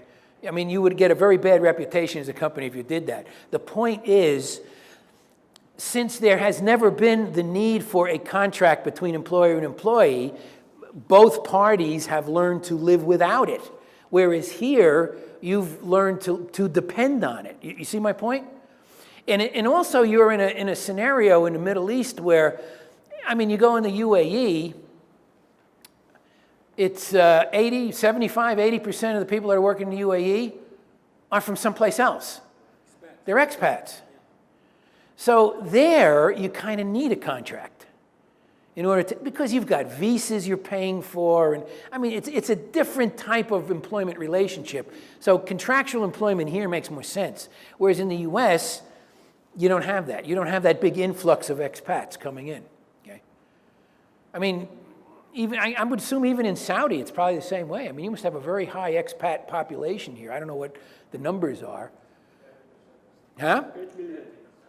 How much percent? Are 30% of the population are expats? Yeah.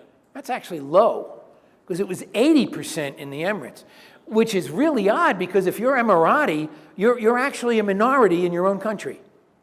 It's like, which is why now you have Saudiization and Emiratization and Omanization and Kuwaitization. You have that going on because of that. And that's why you have contractual employment as well. Typically, yes. Typically, I mean, look, if you're a chemical engineer and you're working for one company and all of a sudden, I don't know, ExxonMobil makes you a big offer, hey, you're free to go. You don't have to give 2 weeks notice, 4 weeks notice. The point being, you typically will give at least, and the higher the position, typically the more notice you give, or the more responsibilities you have, the more notice you give. That's an understanding in the States, because if you leave without notice and you need that company at some time in the future to give you a reference, they're not going to give you a very good reference. You see my point? So there's a downside to not giving notice. I'm just saying there's no legal requirement to give notice. That's my point. Everybody with me?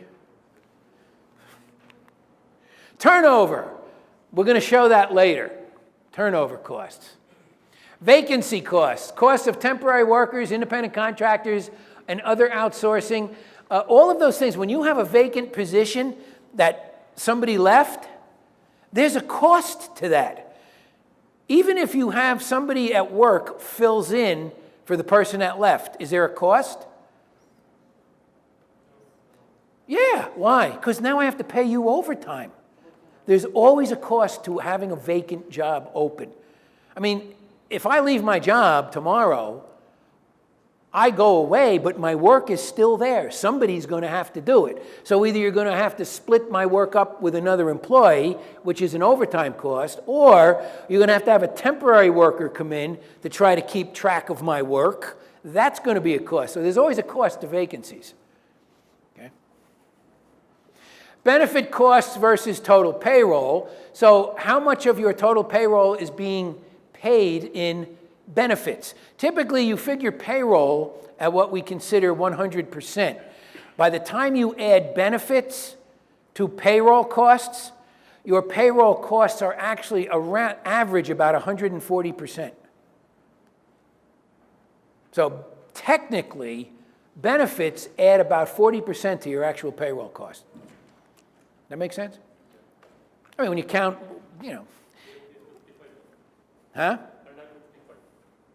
Yeah, when you think about medical costs, vacation pay, sick pay, all of those things add cost to your actual payroll. Now, if you're in a country that taxes employers, they also add taxes in that the employer has to pay. Okay. Annual training costs per employee and also annual training hours per employee. All of those are very important HR metrics. So what is our average number of hours of training that we provide for our employees? Per year or per month. Typically, it's per year. Is that the last slide? No. Oh, dashboards. Computerized dashboards, a user interface that organizes and presents information in a way that's easy to read and interpret. We're going to see this later. You should be familiar with this. Not so much in this module, but later. I'm going to show you the different computerized dashboards that we use. So a dashboard arranges information in a visual fashion that allows the viewer to view and compare data. Also sometimes referred to as a HR scorecard. Information is presented using a variety of charts, graphics, such as bar chart, pie chart, line charts, and area charts. And what we're talking about, as an example, typically you use these on if you have a good ERP system that has a good human resource information system package. You put it in the system so that all the managers can look at, let's say a manager wants to look at his department's turnover. So you might have that represented as a pie chart, okay? And in here, it would have percentages and reason why employees are leaving. Or if you're looking at salary ranges, you might have it listed as a bar chart, okay? Those are called dashboards. It gives a manager kind of a quick look at the salary structure of their department, the turnover of their department, the costs of their department, and so on. It's called a dashboard. Some statistics. Yeah, they're statistics, but they're done in graphic form, okay? And typically HR posts those so that every manager has the opportunity to go in and look at their own department. You know, what's my turnover last year? What's my salary ranges for this year, and so on and so forth. They're called dashboards. That make sense? Where do they get that name from? You know, when you drive a car, what do you have in front of you? All the different gauges. That's why they call it a dashboard. Okay? So you might have pie charts, bar charts, and whatever. Horizontal charts, vertical bar charts, and so on. So, in this chapter, in review, what should you know? You should know how HR has evolved over the last 20 years. Have they gone from a very tactical operational view to a much more strategic and global view. You should understand that and remember that. You should also understand and remember the relationship between HR and line managers and why that is important. Okay? Everybody got that? Very important you know those two things from this chapter. Oh, do I have to repeat it again? Understand how HR has evolved from a tactical, operational department to a more global strategic department. You should also remember the relationship of line managers and HR. Why is that a collaboration? In what areas do they collaborate? They collaborate in recruitment, in selection, in performance management, in discipline, all of those areas. Okay? Did you get it that time? Very important, you remember that. So strategic management, of course, involves the systematic identification of specifying what the firm's objectives are,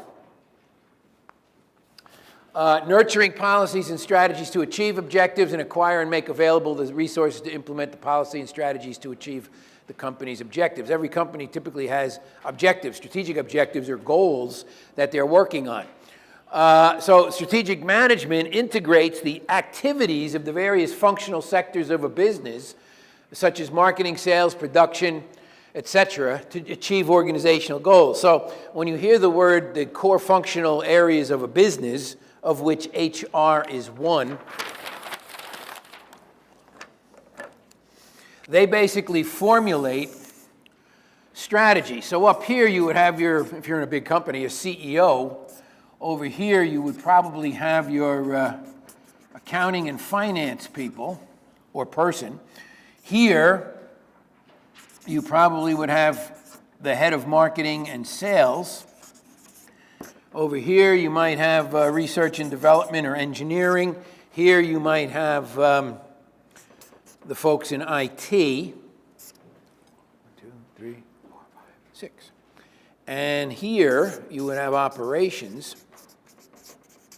And finally, somebody from HR. That basically would be the accepted core functions of most businesses. Now, some businesses, of course, may have a different core function, but typically in a business, finance, marketing, sales, R&D, IT, operations, and HR make up what we call the core functions of the business. So HR, in order to sit at the what we call the strategic table, and I know I explained, if you're in my strategic management class, we already probably showed you this, but it's just kind of a refresher for this course. So if you sit at the strategic table, particularly if you're in HR, you have to be a strategic player. You have to have a strategic component to the HR department. Otherwise, if you're not, if you're still operating in the old HR sector, meaning you're dealing with nothing but more than tactical and day-to-day operational issues, and you're not strategic, then you don't get an invitation to sit at the strategic table. Does that make sense? So, every company has, or should have, some kind of a strategy, and it doesn't matter whether you're a big multinational corporation or you run a local donut shop. It makes no difference. You should have a strategy. So typically, strategies are driven by a few specific processes. First of all, you have to determine, where are we as a company? Where were we over the past several years as a company? What did our sales look like? What does our marketing look like? What does our financial situation look like over the past few years? That's the first step these people are taking. And HR has to play a part in this strategic process. So when these people are sitting around and they're determining what our strategy is going to be over the next 2 to 5 year period, they have to consider things like, where have we come from as a company over the past 3 to 4 or to 5 years? The next thing they look at is, where are we right now as a company? Where do we want to go as a company? Okay? So where have we been, where are we now, and where do we want to go as a company? And basically the last step is if we know where we want to go, how do we get there? And the how do we get there becomes, in essence, your strategic plan. So to determine where we were as a company, we do trend analysis. If you're in HR and the CEO says to you, what is your forecast for our manpower requirements over the next 2 years? How are you going to determine how many employees you need in your company for the next 2 years? How can you do that? Can you do it? No different than if they asked a salesperson, what's your sales projections for the next 2 years? Anybody in sales? Okay. If I ask you for a sales projection for 2018 and 2019, how are you going to determine what your sales projection is? Now, you have two ways. I'll give you the first one. You have to come up with the second one. The first one, you use a crystal ball. So you look in your crystal ball, oh yes, I see the sales projections. Or if I look in the HR crystal ball, oh, now I see what our manpower requirements are going to be over the next 2 years. That's one way. What's the other way? Forecasting, but how do you do forecasting? Exactly. You go back in time. Where has our sales been trending over the last few years? If there's a steady trend, then you can fairly estimate where your sales will be over the next 2 years. Yes?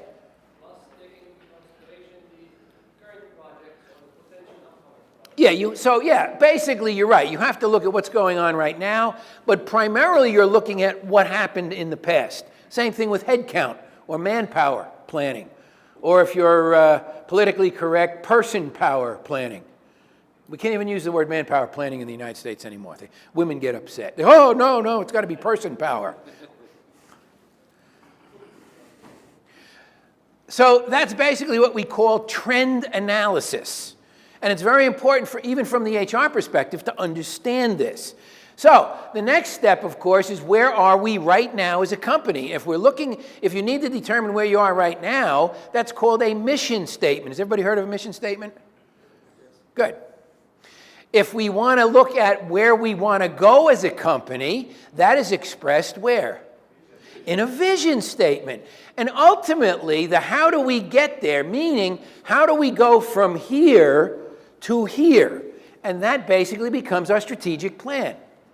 And HR plays a key role in determining the long-term strategy, or they should be. Now, if HR isn't getting invited to the strategic table,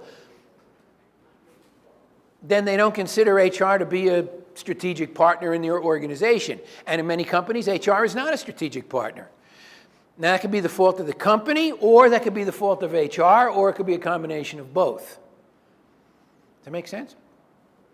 So, I know it's a little repetitious if you took strategic management, but I have to introduce it. See, when you get the concept of HR and company strategy, it's good to look at these few slides. So the strategic plan works in 4 phases.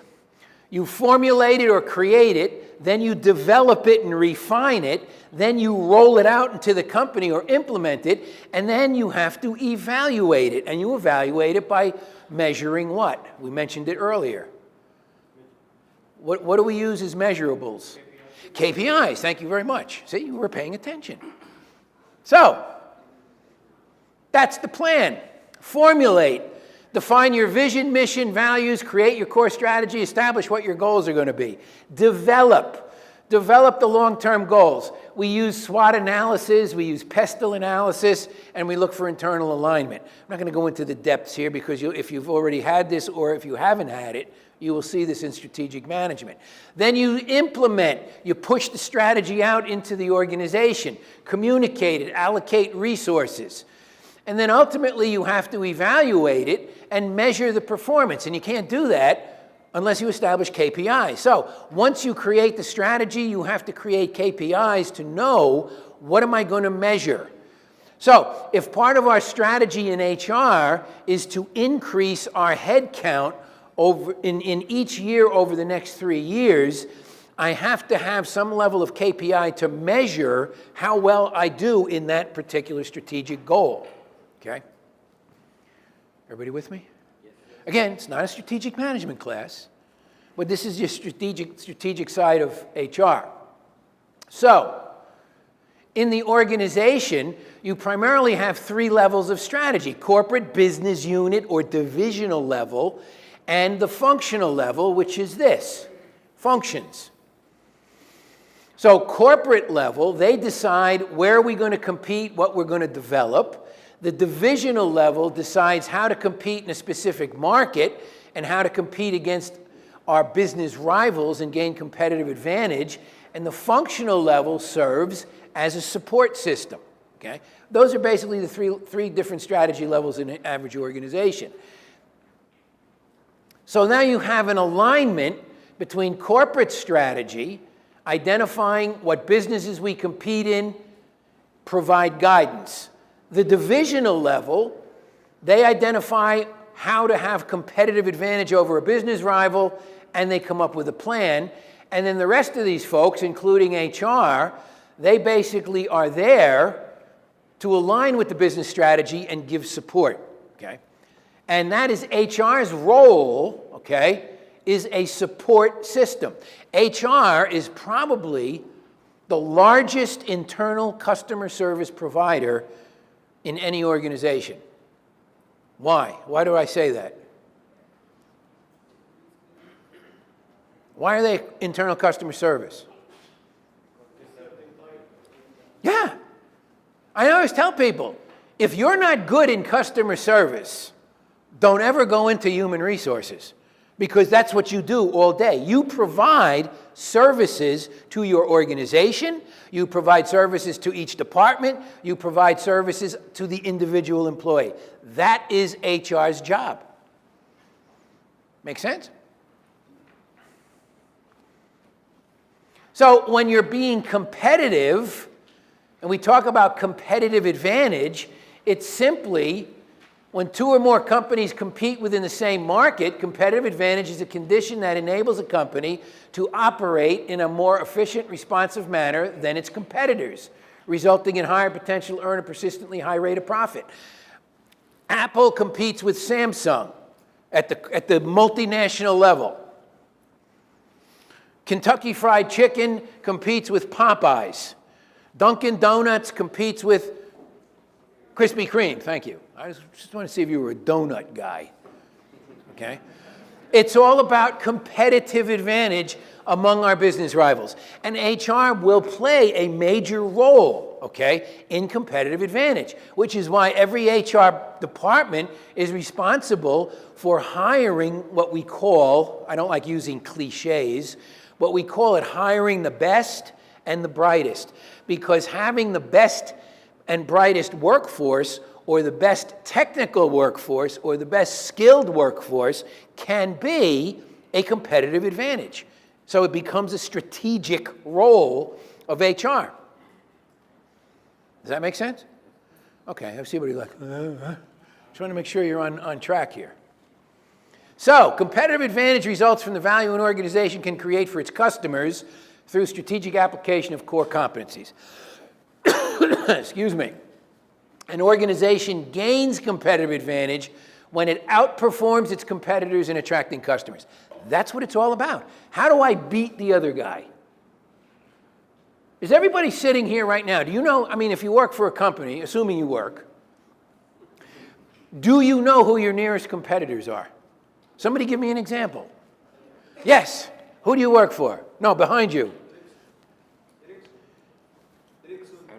Ericsson? Who's your biggest competitor? Okay. The Chinese telecommunication thing? Okay. Isn't it is it Huawei? Huawei. The Chinese place. It's easier. It's easier to say. Huawei. Okay. So who else?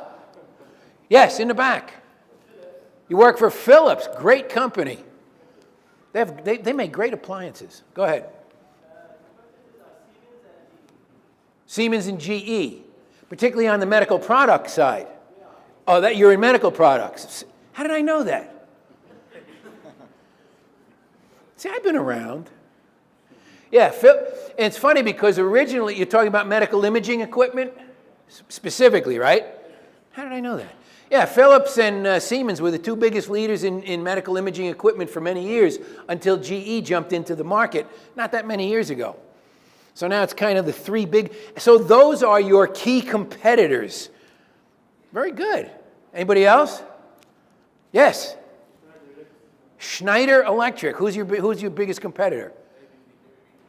Okay. Anybody else? Yeah. Siemens, GE. Yeah, because they all have electrical divisions. So does Tyco, as a matter of fact. Yes.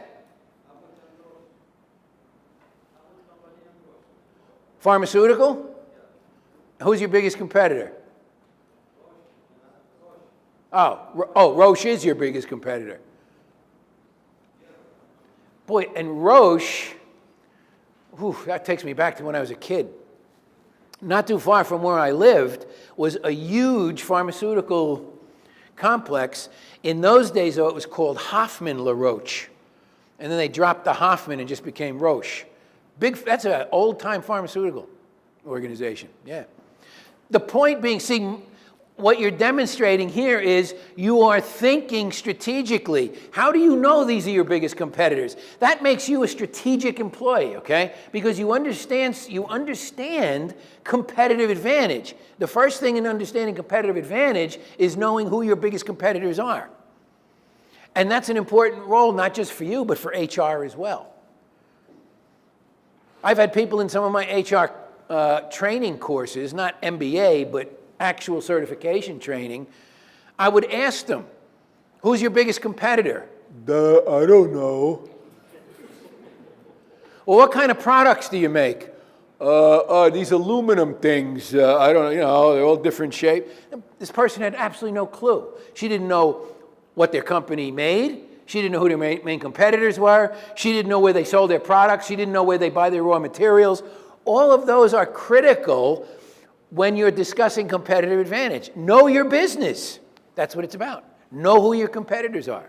So I'm very impressed. All you people knew your competitors. So there are three competitive strategies. There's cost leadership, there's differentiation, there's focus. So cost leadership basically is just selling your product at a lower cost than your competitor. That gives you cost leadership. Okay.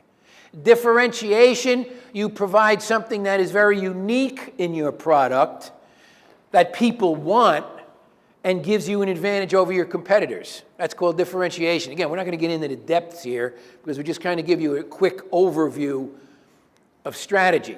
And focus market is when you specifically target a very small end of your market. It's sometimes called a market niche. Anybody ever hear that? Somebody give me an example? That's even harder. No, for disabled people, they can open a shop for them. Yeah, okay, you might be, yeah. Or selling a product that's basically made specifically for disabled people. Yeah, that's a niche market. Yeah, exactly. You mean like prosthetics. That's really a niche market. Yeah. But it's a good example. That's a niche market. Yeah, a niche market is a market that most other companies aren't even going after. Okay, maybe it's too small of a market. Okay, but if you can get that niche market, that can give you some competitive advantage. Okay, so now we're going into more in the HR side. HR's role in merger and acquisition. So many organizations develop an expansion strategy that they will expand by either merging with a company or acquiring a company. Anybody ever work for a company that bought another company? Who? I guess Amazon and Soup.com. Amazon bought Soup.com. Yeah, that's right. Amazon just did buy Soup.com. They also they're trying to do a takeover of a company called, it's a food company. Whole Foods, that's the name of it. Yes? We acquired Stenton. It's a tax company in the US. We acquired it in 2006. Yeah. Very common strategy for companies is to basically expand by buying other companies. And the reason, of course, is it's easier to buy somebody who's already established and try to expand your company by opening new operations all over the place. Easier to buy an existing company. Because when you buy a company, you get the product, you get the location, the building, the ground, the people, the equipment, everything is right there. Yeah, yeah. It's the easiest way to expand, particularly if you're looking to globalize. You what? Tomcat? Yeah. So every time a company buys another company or mergers with another company, now HR has to play a major role, because when company A is bought by company B, you have two different what? Cultures. Well, you may have two different strategies too. Cultures. So now you have to merge those two cultures, do you not? Or integrate, another word for it. Yeah. One of them will be the higher than the other one, right?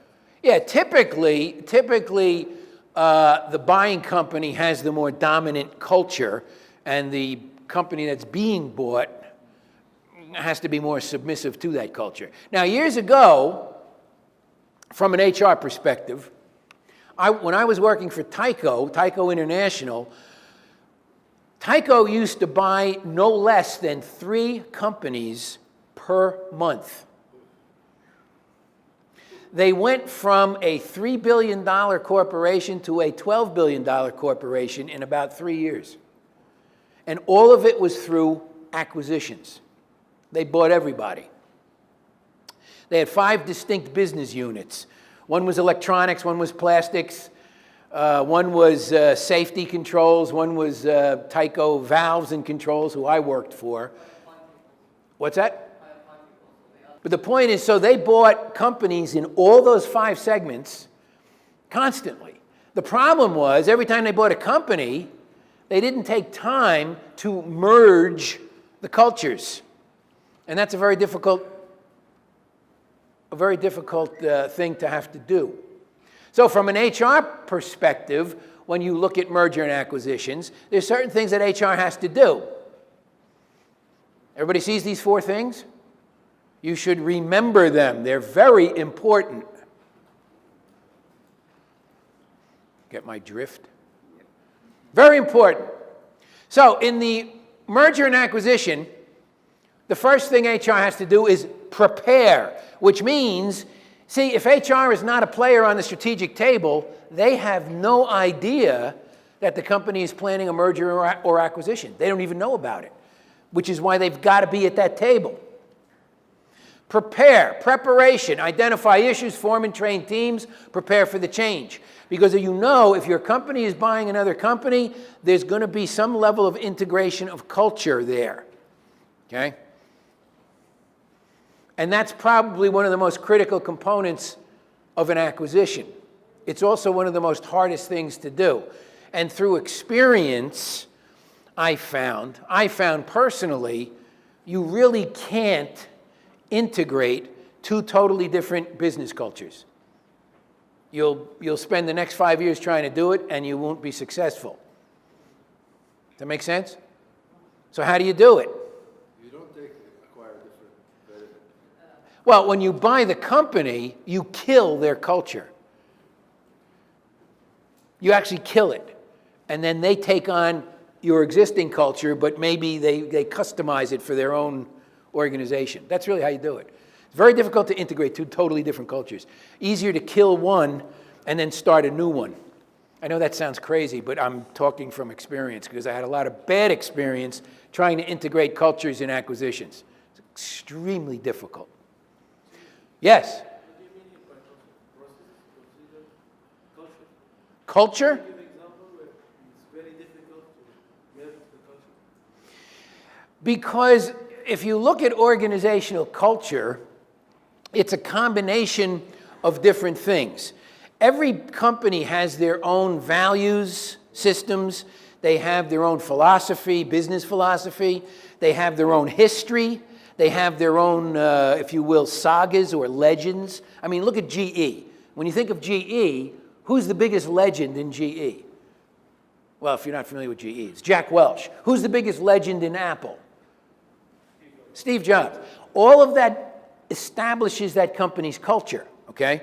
So when you merge it or try to merge it with a company that has totally different values, totally different philosophies, totally different, if you will, heroes, it doesn't work.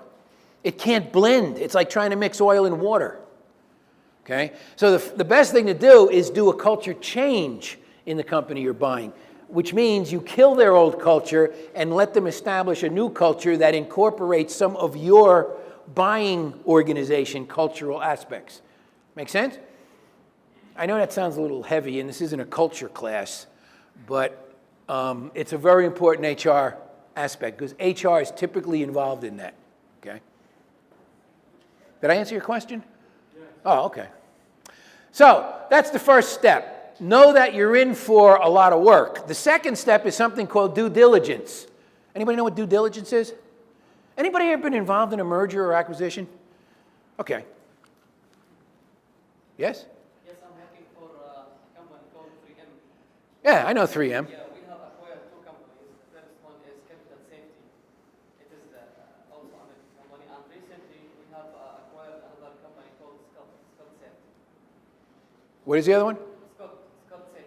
Scott Safety. Oh, they make Scott packs. Yeah. Because I'm a really smart guy, despite the way I look. Am I right? They make the Scott pack is a respirator. It's a respirator equipment with the tanks. Yeah. Scott Safety Equipment has been around for many. That's an old company. We have acquired this company. So 3M bought them. 3M is Minnesota Mining and Manufacturing. That's right.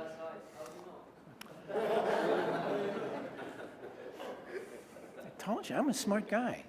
Despite this face, a lot of people think I was just born handsome but dumb. But see, it's not true. I have both qualities. So, in the due diligence, before we buy Scott Safety, we send in our team to go to Scott Safety and start looking at every aspect of Scott Safety, and particularly the core functional departments. I'm going to send people in that are going to sit with the financial people at Scott Safety. I'm going to send my own people in to sit with marketing and sales, to sit with research and development, to sit with IT, operations, and HR. Why? Because I want to know everything about that company before we make the purchase. Anybody ever buy a house? When you buy a house, do you just buy the house sight unseen, or you do an inspection of the house? It's the same thing here. If I'm going to buy a company, and this is a very key element of HR's responsibility, is to set up the due diligence team to make sure that there's no funny business in any of these areas. Very important. Make sense? As an example, I'm going to buy Scott Safety Equipment. I send in a due diligence team. The due diligence team starts talking to a variety of these core functional departments, and suddenly they find out that Scott Safety Equipment is involved in a major product liability lawsuit because one of their Scott packs that a fireman was wearing failed, and the fireman suffocated on the job. And now that fire department is suing Scott Safety Equipment. Is it important that I know that before I buy them? Yeah, because, see, when you buy a company, you buy everything. Assets and liabilities. So any lawsuit that is existing against that company, you now own it. By the way, I made that up about Scott. They're not really being sued. I was just using it as an example. Because you're going to go back and tell somebody now, and the whole deal will fall apart. Well, my teacher told me. I was using it as an example. You want a real example? Well, Tyco used to do the same thing. When they would buy a company, 30% was whoosh, gone right away. We used to call, well, we called it the redundancy factor. Like, you know, we'd buy a company, we didn't need 3 additional metallurgists, we had our own, so they got axed right away. Yeah, that's typical in mergers or acquisitions. So the average is 5 years? To integrate culture? Yeah, it can take up to 5 years. So that due diligence team, very important because they look for any hidden liabilities that the buying company needs to know about. Management structure and style, general employee information, local labor issues. You could have union problems that the buying company may not be aware of. That's why you got to send that team in, and they go through every piece of paper, they interview employees, they interview managers. It's very important before you make a purchase. HR policy and procedures. Maybe the existing policy and procedures are totally more generous than the buying company. We need to know that. Compensation, benefits, general work environment, future business strategies, all those things are important. When I was part of a team in Tyco, we bought a valve manufacturing company in Northwest Illinois. It was out in the middle of the country. It was like nothing but cornfields and cow pastures. I mean, it was really a rural location. And Tyco was so hot and heavy to get their hands on this company, they didn't put together a full due diligence package. They didn't even tell HR that they were buying the company. So HR knew nothing about it. Why? Because HR wasn't invited to the strategic table in those days. So they went up, they sent a finance person in, they sent the salesperson in, they sent an IT person in, but they didn't send anybody from HR. So they bought the company, and then about 3 months later, after the purchase, they sent yours truly up there to coordinate the HR activities. And I said, what company in Northwest Illinois? Oh, well, Penberthy Valves, we bought them. How come I didn't know? Well, it was a quick deal. So I went up. Give you an example. In those days, I was also in charge of safety and health. They had a big water tower right behind the main office building, big water tower. And I noticed all the paint was peeling off, okay? And it was kind of blowing across the street into a schoolyard. There was a school across the street. Now, to the untrained eye, that may seem very innocent. But the fact that that water tower was about 50 years old, I had the paint tested, and it was lead-based paint. And all the paint chips were blew into the playground across the street. Liability? You better believe it. We wound up not only having to encase the entire water tower in canvas, have it sandblasted, and then all of the residue from the sandblasting had to be taken to a facility that would dispose of lead waste. Not only that, we had to dig up the entire playground across the street from the grammar school and replace it. I had to go down, I think, 8 inches of dirt that had been contaminated with lead paint. Then they had a foundry on site. Nobody thought to check that. Had a dirt floor. We did soil samples in the foundry. It was full of lead and cadmium, all dangerous metals. We actually had to destroy and demolish the entire foundry. By the time they finished with all this, it added about another $8-9 million to the price tag. All because they didn't do any due diligence on the HR, safety, and health side. Okay? Very important aspect. Make sense? Is the diligence can be done by third party? What's that? Third party can do diligence? Yeah, in some scenarios, you probably would be wise to use a third party, particularly on the safety and health side. You might want to have like a chemist or safety and health professionals come in and basically do some testing before you sign on the dotted line. Absolutely, yeah. You can bring in third-party professionals for that. Probably smart to do that. If you don't have qualified people on your staff, then bring in a professional to do it. Yeah, but they didn't do that.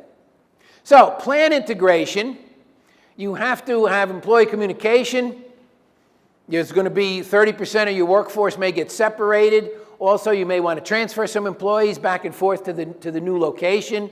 The people that you want to keep at the new location, you better come up with some good retention strategies, because when somebody gets bought out, all the employees go into a panic and they start looking for other jobs. So identify who the key players are in that company and work on retention programs so they don't leave. Go through a change management process, come up with a new staffing plan, and then you're also going to have to look at your total rewards or compensation and benefit program. The company we bought had better benefits than Tyco offered. So when I went up there, I had to have a general meeting with all the employees. And about 40% of the employees were unionized. 50% were non-union. And we found out that the non-union people were getting 18 paid holidays a year. Under the Tyco standard, they only get 11. They got 12 sick days a year. Under the Tyco plan, they get 5. So little by little, I'm going over the list and saying, hey, remember those paid sick days you get? Well, now you only get 5. I was a very popular guy up there. Huh? Oh, they loved me. I was like the messenger, don't kill the messenger kind of thing. But the point was, this should have been done in advance before they bought the company. They could have saved themselves a lot of problems up there. Okay? So it took me several years to kind of straighten that mess out. And I actually got a lot of people on my side after a while. Okay? But I was looking over my shoulder every night when I left work. Like, yeah, anybody around? Yeah, I was not popular. Very important. Implement and measure. So you address new issues, use benchmarks or KPIs to measure your success. You have to, and I have here, you can merge cultures. Doesn't work. You kill the one, you start a new one. That's the best way with a new culture in a new company. And then, of course, you have to sustain the new culture once you get it started. So that's basically HR's role in the merger and acquisition process. Probably good information for you to remember. Strategic human resource management. So we saw human resource management, now we'll look at strategic. An approach to managing human resources that supports long-term business goals and outcomes with a strategic overall framework. So in strategic human resource management, you're not just looking at your function within the organization, okay? You're looking at the long-term strategy of your organization and what you can do to contribute to meeting those strategic goals. That is strategic human resource management. So it focuses on longer-term resourcing issues within the context of a company's goals and the evolving nature of work, and it informs other HR strategies, such as reward or performance, determining how they are integrated into the overall business strategy. So strategic human resource management is basically involved in a lot of talent management, okay, and basically contributing to help your company meet its future strategic goals and objectives.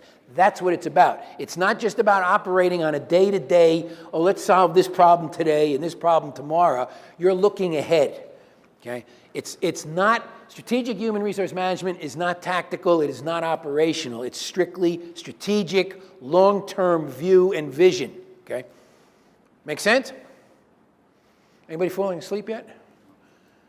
See, you shouldn't have had that extra piece of pie at lunch and that muffin.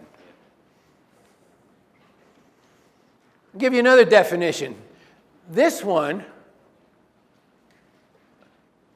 that one was CIPD. Okay, so the strategic workforce planning.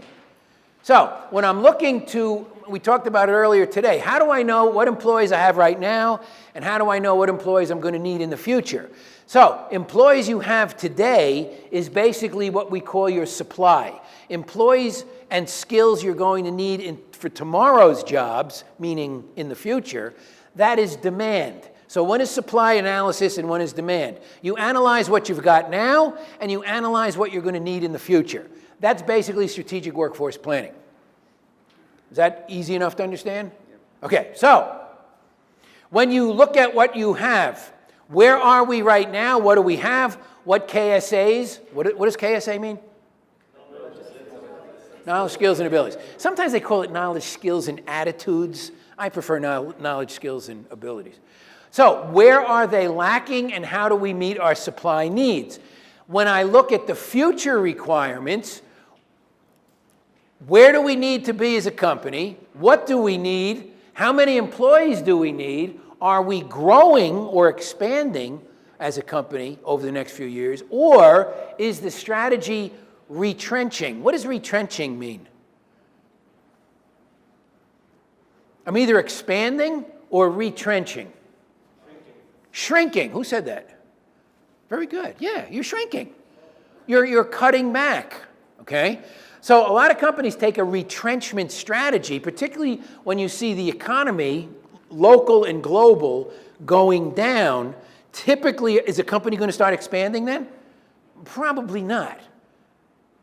There are exceptions. Can we call it restructuring? Is it the same meaning? What's that? Restructuring. Yeah, restructuring. Yeah, it really is. Yeah, restructuring, reorganizing, re-engineering, downsizing, right-sizing. It all really comes down to the same thing. It's really retrenching. Retrenching simply means I'm taking a step back, okay? And typically when you go into retrenchment, and if you start to go into downsizing, that typically means you're either going to close some of your businesses or you're going to lay off employees. Now, they don't like referring to laying off employees as downsizing, so they came up with a more politically correct term called, oh, we're not downsizing, we're right-sizing. It's like the movie Up in the Air, George Clooney, he's visiting a friend. Oh, I didn't see the movie. Up in the Air? George Clooney? I'm not a big George Clooney fan. It's a little too liberal for me. But he's actually a good actor. That was his role in the entire movie, is downsizing. Downsizing, getting rid of people. Every other way. Oh, it sounds like a movie I'd enjoy. Anybody ever have to lay somebody off or fire somebody? No? One guy. Did you enjoy it? Well, okay. Good answer. He deserved it. Yeah, that would be my answer. All the people I ever fired, they deserved it. But firing and laying off is two different things. Laying off is tough because the people typically didn't do anything wrong. It's just that your company is downsizing or retrenching, so they have to lay people off. That's harder. That sticks in your mind. So layoff is the employee doesn't do anything wrong. No, typically layoff is when you're letting employees go because of economic downturn in your business. You can't afford to keep all these people employed. They didn't do anything wrong. Discharge is when you fire someone because they did something wrong. Okay, well, in fact, we're going to talk about that in module 8 or 9, I think. Is there any law around the layoff? Is there any Any laws like the law in states or regarding what? layoff? I mean, is it up to the employer or does it go? Well, the employer has to make the decision for layoff. There are laws that protect workers. I mean, you can't, as an example, you can't discriminate when you're going to lay off. So you say, we have to lay off 15 or 20% of our workers, so we'll just lay off the older people. That would be age discrimination. Or, maybe we'll just lay off the ladies. We'll keep the men. Okay? That would be gender discrimination. Okay? And how that goes? I mean, is it they go randomly or? The easiest way to do a layoff actually is by seniority, because seniority can never result in a discrimination complaint. So meaning last in, first out. It's like the LIFO, FIFO process. So the last person hired is the first person laid off. Some companies do it that way, okay? But you have to be careful. No, it doesn't violate any government regulation laying people off as long as it's done in a fair manner and not through a discriminatory practice. That make sense? And the only other requirement, as long as you're pressing my memory here, in the United States, there's something called the WARN Act, W-A-R-N. Everybody knows what warn means? Warning? Give somebody a warning? It's the WARN Act. So if you're gonna lay off or close your plant, if you're gonna lay off, I think it's over 30% of your workers, you have to give them 60 days notice. Or if you can't afford to give them 60 days notice because you're in such a dire strait that you need to get rid of them right away, you have to pay them 60 days severance pay. That's called the WARN Act. Okay? So yes, there is regulations. Other than that, you can decide to lay off any time for any reason. Typically, it's because of a downturn economically. Okay? Everybody with me? Yeah. So, where was I? So that's basically the planning process. So, if I know what I've got now, and I know what I'm going to need in the future, what am I identifying? I'm identifying where are my gaps. It's called a gap analysis. Everybody understand gap analysis? This is what I have. This is what I'm going to need. So what the missing link in the middle is my gap analysis. So, and as I mentioned earlier, you can fill the gap analysis by either training the people you have now in the skills you're going to need in the future, or hiring the people who already have the skills. Those are your two options. So what knowledge, skill, and ability gaps do we have? What competencies exist? And then you come up with your solutions. And the biggest solution, what can we afford? How will we get what we need? And typically, in today's economy, most companies are choosing to invest in their current workers rather than go out and hire more high-priced people with this, who already have the skills. Depending on the company. I mean, you got a lot of cash, you can hire what you need. Typically, many companies don't have that much cash available. And companies aren't expanding that much either. Okay? Make sense? So, some of the tools of strategic HR management. I want you to pay special attention to this one. Okay?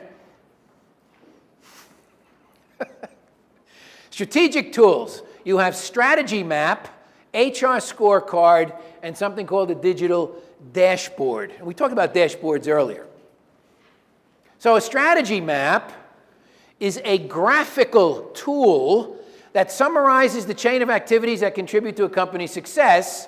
And so it shows employees the big picture of how their performance contributes to achieving the company's overall strategic goals. Basically what it is, if you are hired into a department, typically the company will give you a strategy map, and it has a little X, and it says, this is you. This is what's below you, this is what's above you, and this is how you fit in the overall value chain of the organization. That's a strategy map. That make sense? Not so much an organizational chart as it is it doesn't identify by departments, it identifies by process.